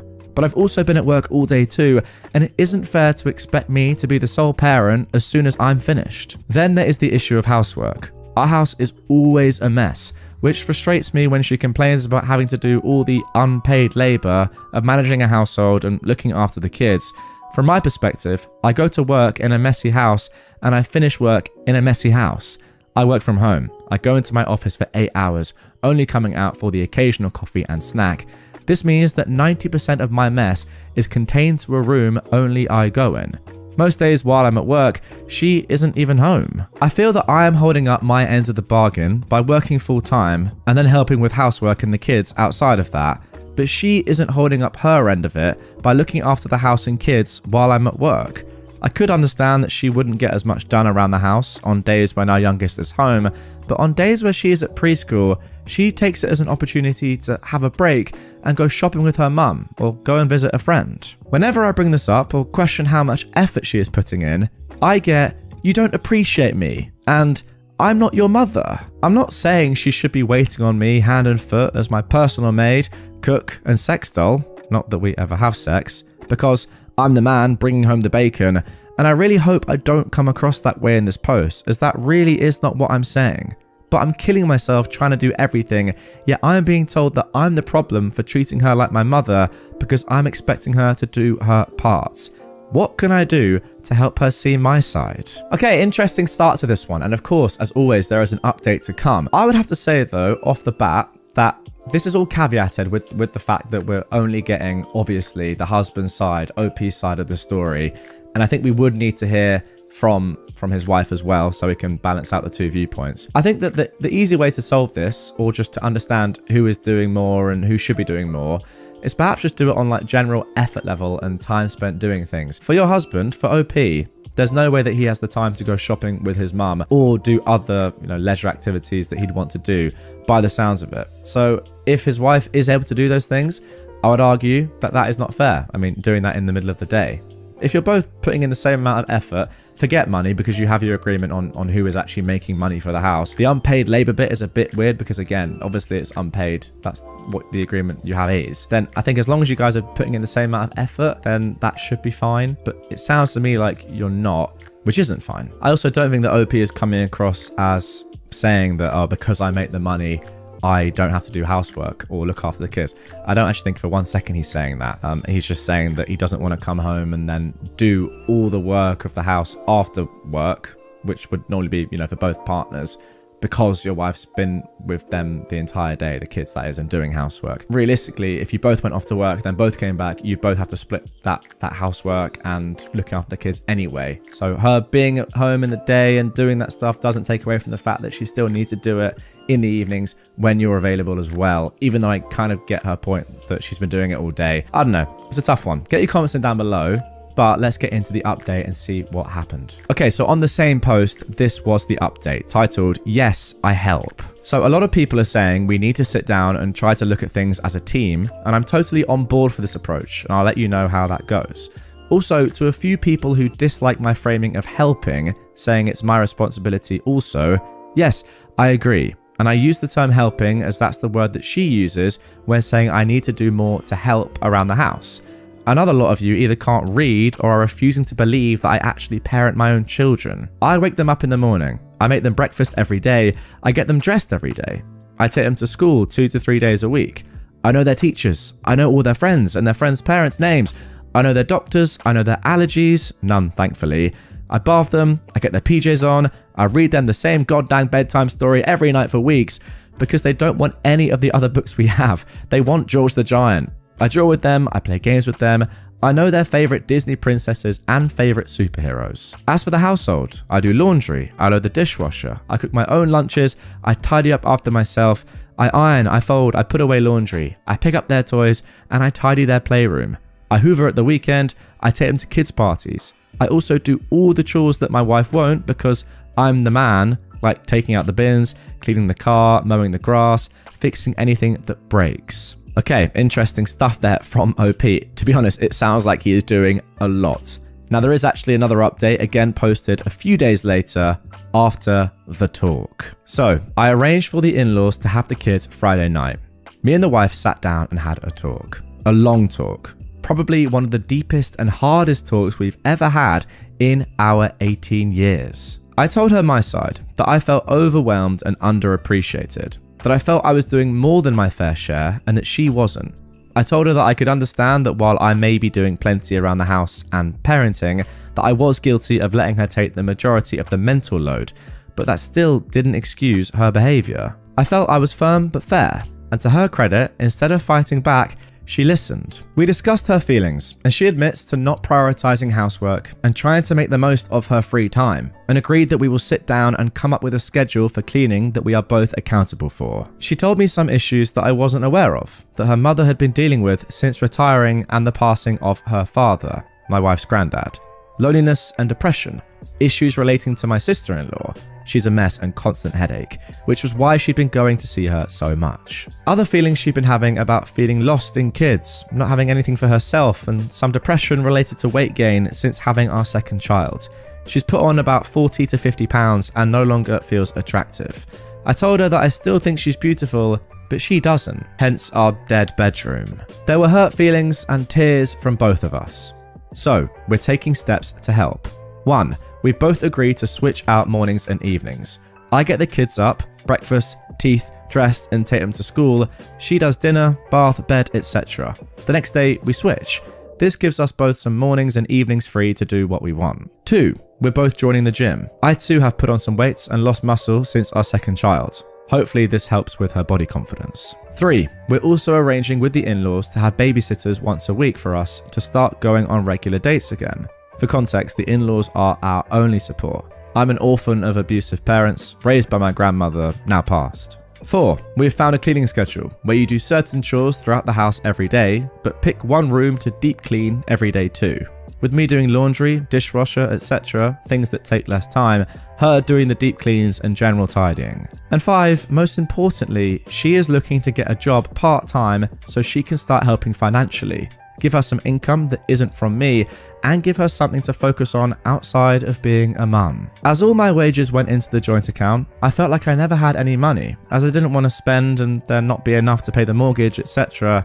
So I never spent money, and I resented that she did. So when she gets a job, both incomes are going into the joint account. Then we're getting a budget together, making sure there is enough to cover direct debits, then dividing the remaining into accounts for savings and personal accounts for each of us to have our own money that we can spend how we want guilt-free. And 6, I'm going to pick up a hobby that gets me out of the house and commute to the office once a week. One thing we discussed was that I was always at home. I didn't do anything other than work and be at home, so we didn't have a lot to talk about because I didn't go anywhere. It also meant that she never got any alone time at home away from me and the kids, and she felt like a nuisance being at home while I'm at work. That actually makes a lot of sense. We took this weekend to spend some time together as a family. We took the kids to the park, went to a nature reserve for a picnic and bike rides, took the kids rock climbing, followed by ice cream. It was really nice, and we both feel like a weight has been lifted. It's obviously not going to change overnight, and we need to work at it, but we have a plan, and both seem to want to put in the effort. To everyone who gave me good advice, recommended therapy, we can't afford it until she starts work, but we're looking for when she does, commiserated with your own stories, or just had a kind word to say, thank you so much. There were comments that made me cry and so much insight that I hadn't considered. Thank you. To those of you who clearly didn't read my post, but instead assumed I was entitled and entirely to blame because I used the word help, or that I probably didn't know my own children's birthdays and allergies, I feel sorry for you, and I hope that you get the help that you so sorely need. My wife wants to disown our son for cheating on his girlfriend. Who is wrong? How about that for a title? My word. This was originally posted just a few days ago on the 6th of March. Our son is in college and he has a long-term girlfriend, and he cheated on her with his ex-girlfriend. My wife warned him to come clean and tell his girlfriend. My son was being selfish and he didn't. When a month went by and nothing, my wife dropped the bomb. Girlfriend devastated. But I think her and my son are still talking, as they still hang around each other like his cheating never happened. My wife is upset that our son would do this. Don't get me wrong, so am I. I just don't like to interfere in my kid's romantic drama. He's an adult. My wife, though, wants to cut all contact with him because she thinks he's the equivalent to Hitler because of his cheating, which I definitely don't agree with her on. And I know my wife will deeply regret doing this to her son when our son is going to be talking to his whole family but just ignoring his mum. Now, I've got to say, that is the end of the original post, and that seems a little bit of a leap. Let's get into comments, because someone said exactly what I'm thinking. What he did was wrong, but cutting off contact is overkill.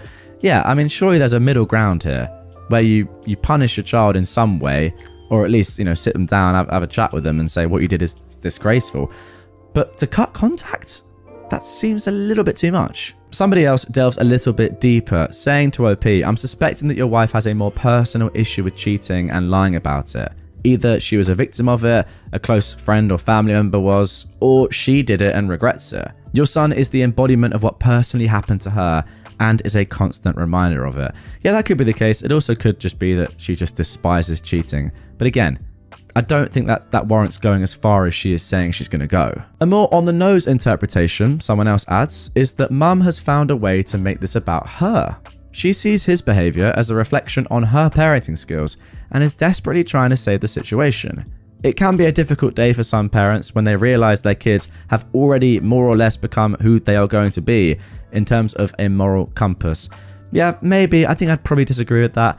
I think it's not about her. I don't think... It seems that she's thinking it's about her and her lack of parenting skills, that she's failed as a mother or whatever to give her son a proper moral compass.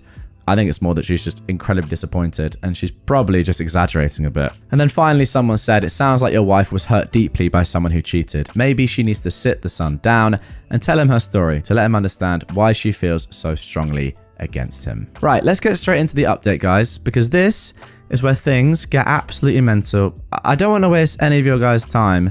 I do just want to say though, if you have made it this far into the episode, this is your reward, okay?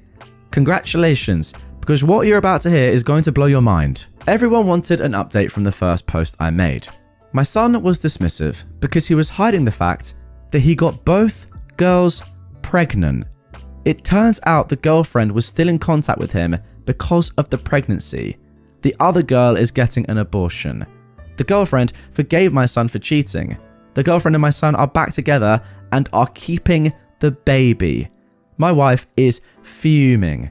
She blocked my son on everything and she's done with him completely.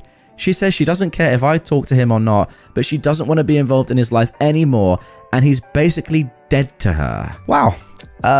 Let's get some comments down below if you expected that. I certainly didn't. Wow, what a culmination of that story. I told you it was a short one, but my goodness, was it, well, I want to say sweet, but I don't know if that's really sweet. More just outrageous. Maybe the mum, to be fair, is just so sick of her own son that she doesn't care anymore. It sounds to me like this isn't the first time something like this has happened. If you're the sort of guy that can get your ex-girlfriend pregnant and then the girl you're seeing pregnant at the same time, then you're probably just not nice of guys anyway, probably. And maybe, to be fair, OP, your wife is just like, I can't be dealing with this kid anymore. I don't want him in my life. Simple as that. She's tried as much as possible. I imagine that what we're seeing here is just one of a series of events throughout his life. I presume that have been pretty bad. Don't know, obviously presuming there, but that seems the most logical conclusion. Goodness me. I mean, please, somebody, tell this kid how to use a condom. I, a 27-year-old woman, have been accused of baby trapping my 28-year-old male fiance, despite the fact that my tubes are tied. This was originally posted on March the 1st, 2024. I had an argument with my fiance this morning. We've been dating for 2 years, engaged since September, and for the most part, everything has been going well. We've been planning a quiet backyard ceremony so that we can save up for a house instead. We've been communicative and managed to get through fights in the past, but this takes the cake. He's been evasive for the past 2 weeks about the wedding or any future plans we've made, and I basically had to corner him this morning before leaving for work to ask him what's going on. Turns out, while he was dog-sitting for his uncle in early February, they had a chat that stuck with him. When they were talking about life and how things have been, his uncle admitted he resented his ex-wife for baby trapping him. And now he's divorced while his ex-wife is dating again. And my fiance's cousin is an entitled jerk who terrorized him when they were both teenagers. Turns out, it's been sitting in his mind. He says that he thinks I'm about to spring a pregnancy announcement on him and trap him into the marriage. This is despite the fact that he knows that I don't want kids. I basically raised my siblings and lost out on my childhood. I told him about not wanting kids when we first started dating. We were both on the same page, and I've asked him about getting a vasectomy in the past, which is why it's surprising that he thinks that I'm trying to baby trap him. The thing is, the first chance I got, which still took a long time, I got my tubes tied. I literally can't get pregnant. I reminded him of this fact, and that made him go really quiet. He didn't even apologize or say anything, so I told him that if he's going to be like this over a made-up issue in his head, I don't know how much I trust him in a real crisis. Now I'm wondering if I was too harsh and what steps we can take to move forward, or if I'm the right amount of angry and I should just end it. I've got no idea what to do right now. Now let's get straight into some comments. Somebody down below said, is this the only time he's pulled something like this? Or does he have a history of being easily influenced by people he maybe shouldn't be taking advice from, especially when that advice isn't even applicable to his situation? I agree with that. Why is he suddenly hearing someone else's story and then thinking that directly applies to him when it doesn't even relate at all? OP replied, he sometimes gets influenced by things he sees online. It's why we avoid using apps like Facebook, but he rarely takes advice from his family, especially the uncle, since they weren't that close before his divorce. Someone else said, he says that he thinks I'm about to spring a pregnancy announcement on him and trap him in the marriage. I'm confused. You stated that this man intends on marrying you, right? You're engaged. Baby trapping is when someone intentionally gets pregnant using methods like deception to keep their partner from leaving the relationship. Does he actually intend on marrying you? You literally can't get pregnant. You remind him of this fact. That made him go really quiet. He didn't even apologize or say anything. I would demand a response from him. His words and behavior are a red flag. I would postpone the wedding until the relationship is in a better place. Maybe this needs to be addressed with a counselor. OP replies to that saying, the only reason I didn't drag a response from him is that I would have been late for work and I have a meeting I couldn't miss. But if he doesn't have a response when I get home, I'm definitely going to call off the wedding, if not the relationship. Someone else says, his uncle sounds like a real winner, misogyny at its finest. Why is he afraid of getting trapped into marriage when he's literally planning a wedding with you? Like what? Marriage also isn't a trap. Anyone can leave at any time, regardless of whether there's kids. And the fact that he forgot your tubes were tied, is he dumb? You sound the right amount of angry to me. Personally, I'd be hesitant to marry someone who was so easily swayed by his sexist uncle that you're somehow trying to trick him into a life of misery. On top of that, he's been dwelling on this for 2 weeks and never once communicated what was going on with him. He just completely checked out until you forced it out of him. I'm not sure you'd want to marry anyone who A, thinks marriage is a trap for men, and B, let his uncle convince him you're just like his ex-wife in one conversation. Oh, and also C, can't communicate or apologize. D, surrounds himself with such trashy male role models. And E, doesn't understand how tied tubes work. Wow, that is conclusive. OP says, I think this is exactly my problem. I don't know if he thinks I deliberately ruined my life to just mess his up, or I've been lying since I met him. I don't want to make a knee-jerk decision, but I'm seriously reconsidering this relationship. And then finally somebody asked, based on how you've described him in some other comments, is he mentally challenged in some way, or what's the deal? Oh, goodness me. I mean, I don't know whether to laugh or not at that comment, but I kind of understand where this person is getting from. It does feel like this guy might have some sort of mental difficulties. I'm not even saying that in a facetious way. It just genuinely does. His logic makes no sense. Like, he has no self-awareness or just kind of any idea what is going on in the world around him or how people should react or just be.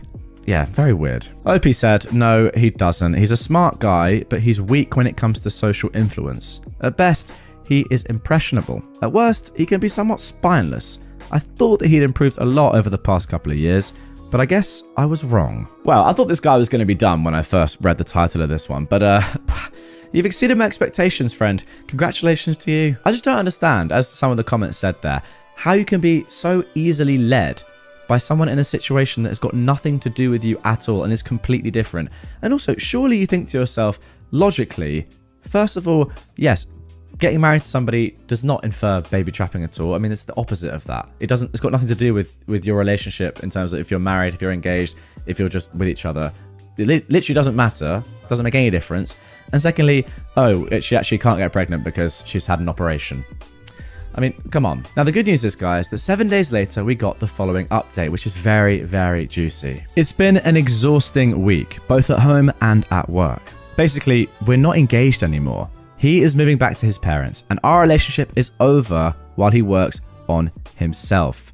Wow. He wasn't cheating, nor was there a secret baby on the side. Half a yes to him having second thoughts, half yes to him being influenced by family and friends.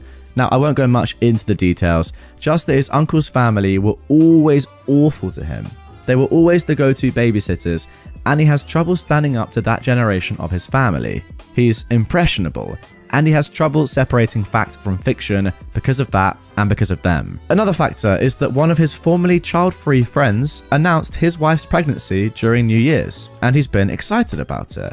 My ex-fiancé is wondering if he changed his mind, especially since his parents do want to have grandchildren and have been asking if we're going to wait before having them. But after dog-sitting for his uncle, apparently all that combined in his mind that I changed my mind and I'd surprised him about it. Now, this is the core of the matter for me. Whether he forgot I had my tubes tied doesn't really matter. He was projecting his fears, anxiety, and trauma onto me and punishing me for something that I didn't even do or say, and then made me out to be a deceptive partner because of that projection. He stopped trusting me because he was afraid of what the warped version he built up in his mind might do. That wasn't okay, and that is why I ended it. He's been moving his stuff out all week, and he told me he's going back into therapy. His parents will be there to help him, and they separately apologized to me. They had no idea how bad his anxiety is. I'll be there to support him as a friend, and I've been trying to say that it's on pause, but typing this out also makes me realize that no matter what, I wouldn't be able to win against those fears. Nor can I trust him to ever really fully trust me against them, assuming he ever did. Thank you for your input, guys. Some of the thoughts did help me steer the conversation, but ultimately it still boiled down to a broken trust, and I don't think we're coming back from that. Now, that is it for this post. Somebody said in the comments down below, actually, I'd go even further. I'd just cut all contact with him once he's moved out. Don't stay on as his friend. That never works. He needs to deal with his issues on his own, and you deserve to be able to heal from this relationship and move on with your life. OP replied, yeah, I don't think I'll stay friends for long with him, but a lot of our circles overlap, and I don't want to lose friends over this yet. Yeah, probably a good idea. As long as you can maintain your personal friendships, obviously that is going to be tough if your ex is in the same sort of circles, but I don't know. Maybe it is best short term to be a little careful. But yeah, long term, definitely cut all contact. And then finally, this was the top comment down below. Someone said, I'm so sorry you're going through this, but you now need to put yourself first. You can't support him anymore. Let his family do that. It would be best for you to cut all ties. I wish you the best in your future endeavors. Yeah, I guess all I'm saying is that you shouldn't jeopardize your own friendships and let him, maintain his friendships, which I guess are also yours, or you share a lot of the same friends, just because of, a rash decision that you make, when in reality, yeah, you could probably chill out for a couple of months and then do what you need to do. But yeah, I think overall, this guy has just proved he's an idiot. And you're right, it's not about the fact that he may or may not have forgotten about your operation. It's more just, he just clearly doesn't trust you. He's so easily influenced by others that have stupid opinions anyway. Well, not necessarily stupid, but again, just not at all relevant to him. And it seems like he can just change his mind so quickly in a matter of seconds that you could never really trust him. You know, if he said one thing, how could you ever think he's going to stick by that when you know how quickly things can change with him? So yeah, I think for your own sake, probably worth getting out of it, and I think you made the right decision. Am I the jerk for breaking up my engagement because my fiance isn't traditional enough? This was originally posted on the 3rd of March 2024, just 2 weeks ago at the time of recording. A little background. I am a 26-year-old woman, and I come from a relatively traditional Asian family, so sorry in advance for the bad English. My father owns a rice wine brewery, and my mother helps him with it. Even though I said my family is pretty much conservative, from what I've seen growing up, my father never told my mother to do all the chores, and he helps her with them. My father always says that he couldn't provide for the family alone and she has to work. That's why he never expects her to do everything in the house.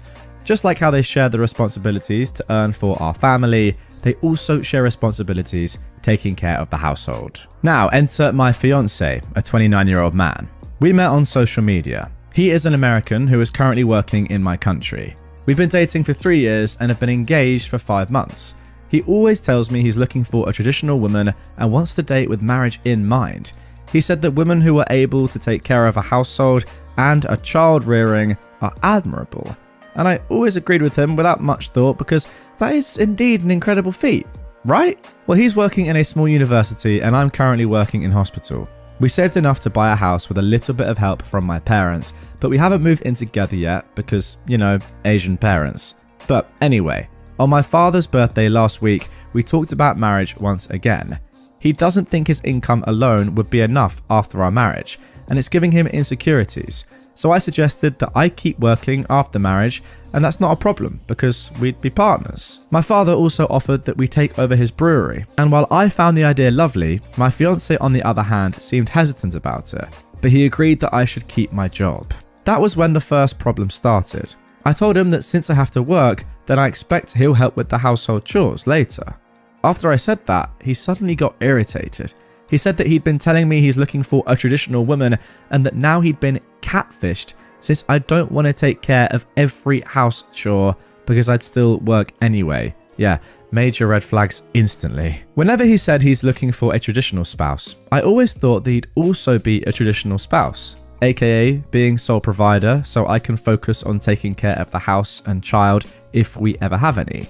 But when I told him that, he said I'm a gold digger and materialistic like any other woman, even when I never once asked him to be a sole provider. He brought that up first. Mind you, I didn't even let him spend alone whenever we go out on a date. For example, if he paid for dinner, I paid for coffee and the movie. Even my father willingly offered his brewery if we want to take care of it as a means to provide for ourselves. So where's the gold I should have been digging here? That was when I actually put the ring down and I told him that I want to break up. I told him he's not traditional enough if he wants a fully traditional wife. I didn't want to deal with someone who could easily call me a gold digger because I want to share the chores. That hasn't even happened yet, in front of my parents. I can't help but think that if he could easily say what he said in front of my parents when we haven't even married yet, then he could say something a lot worse when we're married and alone. I went home alone and he texted me saying he was sorry and didn't mean what he said. He asked me to meet, but I don't feel like it. However, when I told my friends, most of them told me I was a bit too emotional, hasty and impulsive, that I might look like a jerk because I don't even want to meet him. His mother is now trying to talk me out of it and saying that I'm too old to act like this, and it's the culture barrier that's led us to this point. So here I am, trying to look for a new perspective. Am I in the wrong? Right, before I get into my thoughts on this, first of all, let's have a look at some relevant comments. Someone below this asks, what did your parents think? OP replies, my parents don't really speak English, so they can only understand bits and pieces of what was said. My father initially felt bad. He thought we fought because he brought up the business, but after I told them the actual reason, excluding the gold digger and materialistic remarks, they are fully on my side. And if I want to end it, then I should, they say. But they think that I should at least meet him once to end our relationship properly. Someone else said, be careful when you break up with him and bring someone along. Alright, thanks for your advice. My parents are coming and my father said he's not going to let me meet him alone. Thank you once again. Alright, from my perspective, there's no way on earth that OP can even be close to being the jerk here, right? It's just ridiculous. To be honest, it's barely even worth me commenting on. The comments summed it up well, and your fiance is clearly just a walking red flag, as I mentioned during reading that. I mean, what is he even doing? He wants a traditional partner, but he's not willing to pull his side of the deal. Also, what tradition even is this anymore? I don't even know. It's a bit of a weird dynamic, but you know what? If that's what he wants and he's not willing to do his half of it, then he obviously doesn't deserve it. Now, good news. We have an update. 9 days later, on March the 12th, we got this. First of all, I want to thank everyone who kindly replied and messaged me over the past week. I'm truly grateful for all the encouragement that I received. It really warms my heart in the midst of all of this mess. I want to admit that I too ignored quite a number of red flags that he displayed in the past few years, brushing them off as differences in our culture and upbringing. I thought I was being open-minded and accommodating, not knowing that I should have opened a deeper conversation regarding what I wanted to if I was to deepen our relationship. Many people kindly gave me praise in my previous post, but I actually feel rather undeserving to receive that because I also did so many stupid things that got me here. Okay, so now on to the real update. Last night I had dinner with him alongside my father after much thought and input I received from Redditors, friends and family. Long story short, he still didn't want to end our relationship. He actually apologized, saying he misspoke and wanted to fix his mistake. He said it was because he was too comfortable with me since I'm not a confrontational person, and I did help quite a lot with his chores, bringing side dishes, helping clean up his plates every now and then, etc. So he thought that I'll always be accommodating to what he wants. I also apologized, saying that I've never really brought this kind of topic up seriously, and I've never made sure we're on the same page whenever we did discuss this type of topic. He agreed that I should have told him before because that way it would never have got to this point, and then he kept bringing up my bad communication. I know it's my fault too, but it didn't feel good at all hearing that from him. Yeah, I mean, that's the definition of gaslighting there. You've like semi-apologized even though you didn't need to, and he has just jumped on that. He is taking that and he's using every last inch. Even if he'd admitted his faults and never spoke badly to me before, except for that one time, I still can't shake off my distrust of him. I don't know why, but what happened last week is like an instant feeling of repulsion. So I returned the ring he gave, and I told him I'll return more than half of the amount that we used to buy our house. He initially refused the money, saying he wants to keep trying to win back my trust and me to keep in contact with him.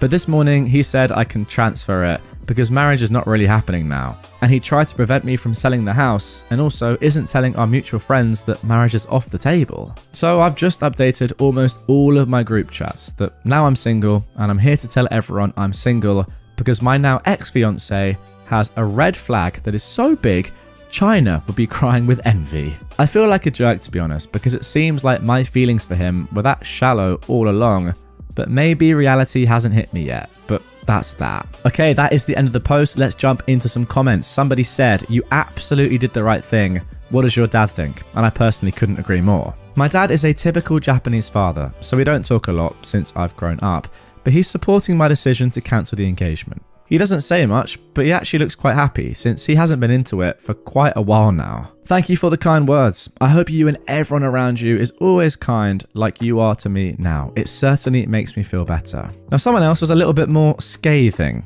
Now, let me know in the comments if you agree with this, but they said, "You need to go to intense therapy so it doesn't happen again. You apologized to a man for not being his maid." Objectively, yeah, I guess OP kind of did, but I think this is a little bit too harsh. OP replied, "Thank you for the response. I didn't apologize for not wanting to be someone's maid, but for not being open and talking about what I want and expect in our relationship." I read in the comments of my previous post that many people pointed out that the conversation with this topic should have happened long before, and I do agree with that, and that is why I apologize. However, I will also keep working on myself, so thank you for your suggestion. I'll keep it in mind. Wow, what a polite way to kind of repel that question. Someone said you need to go to intense therapy so it doesn't happen again, and OP just says, "Yeah, I'm not going to do that, but thanks for your suggestion." So what happened to the house, someone asked. Did you go 50-50? Why does he get more? We went 45-45 and my father added the extra 10%. My father was the one who offered to give him 50% of the shares as an extra layer of protection. Now he can't complain and has no reason to contact me or my family. to catch a sea bream with shrimp, he said. Okay, so that is the first post done of this episode. Well, I say done because before we move on to the second story, I do just want to mention and bring up a couple of other comments that I've seen in the comments down below that I think are very, very interesting. Maybe along the lines perhaps of what a few of you guys might be thinking as well.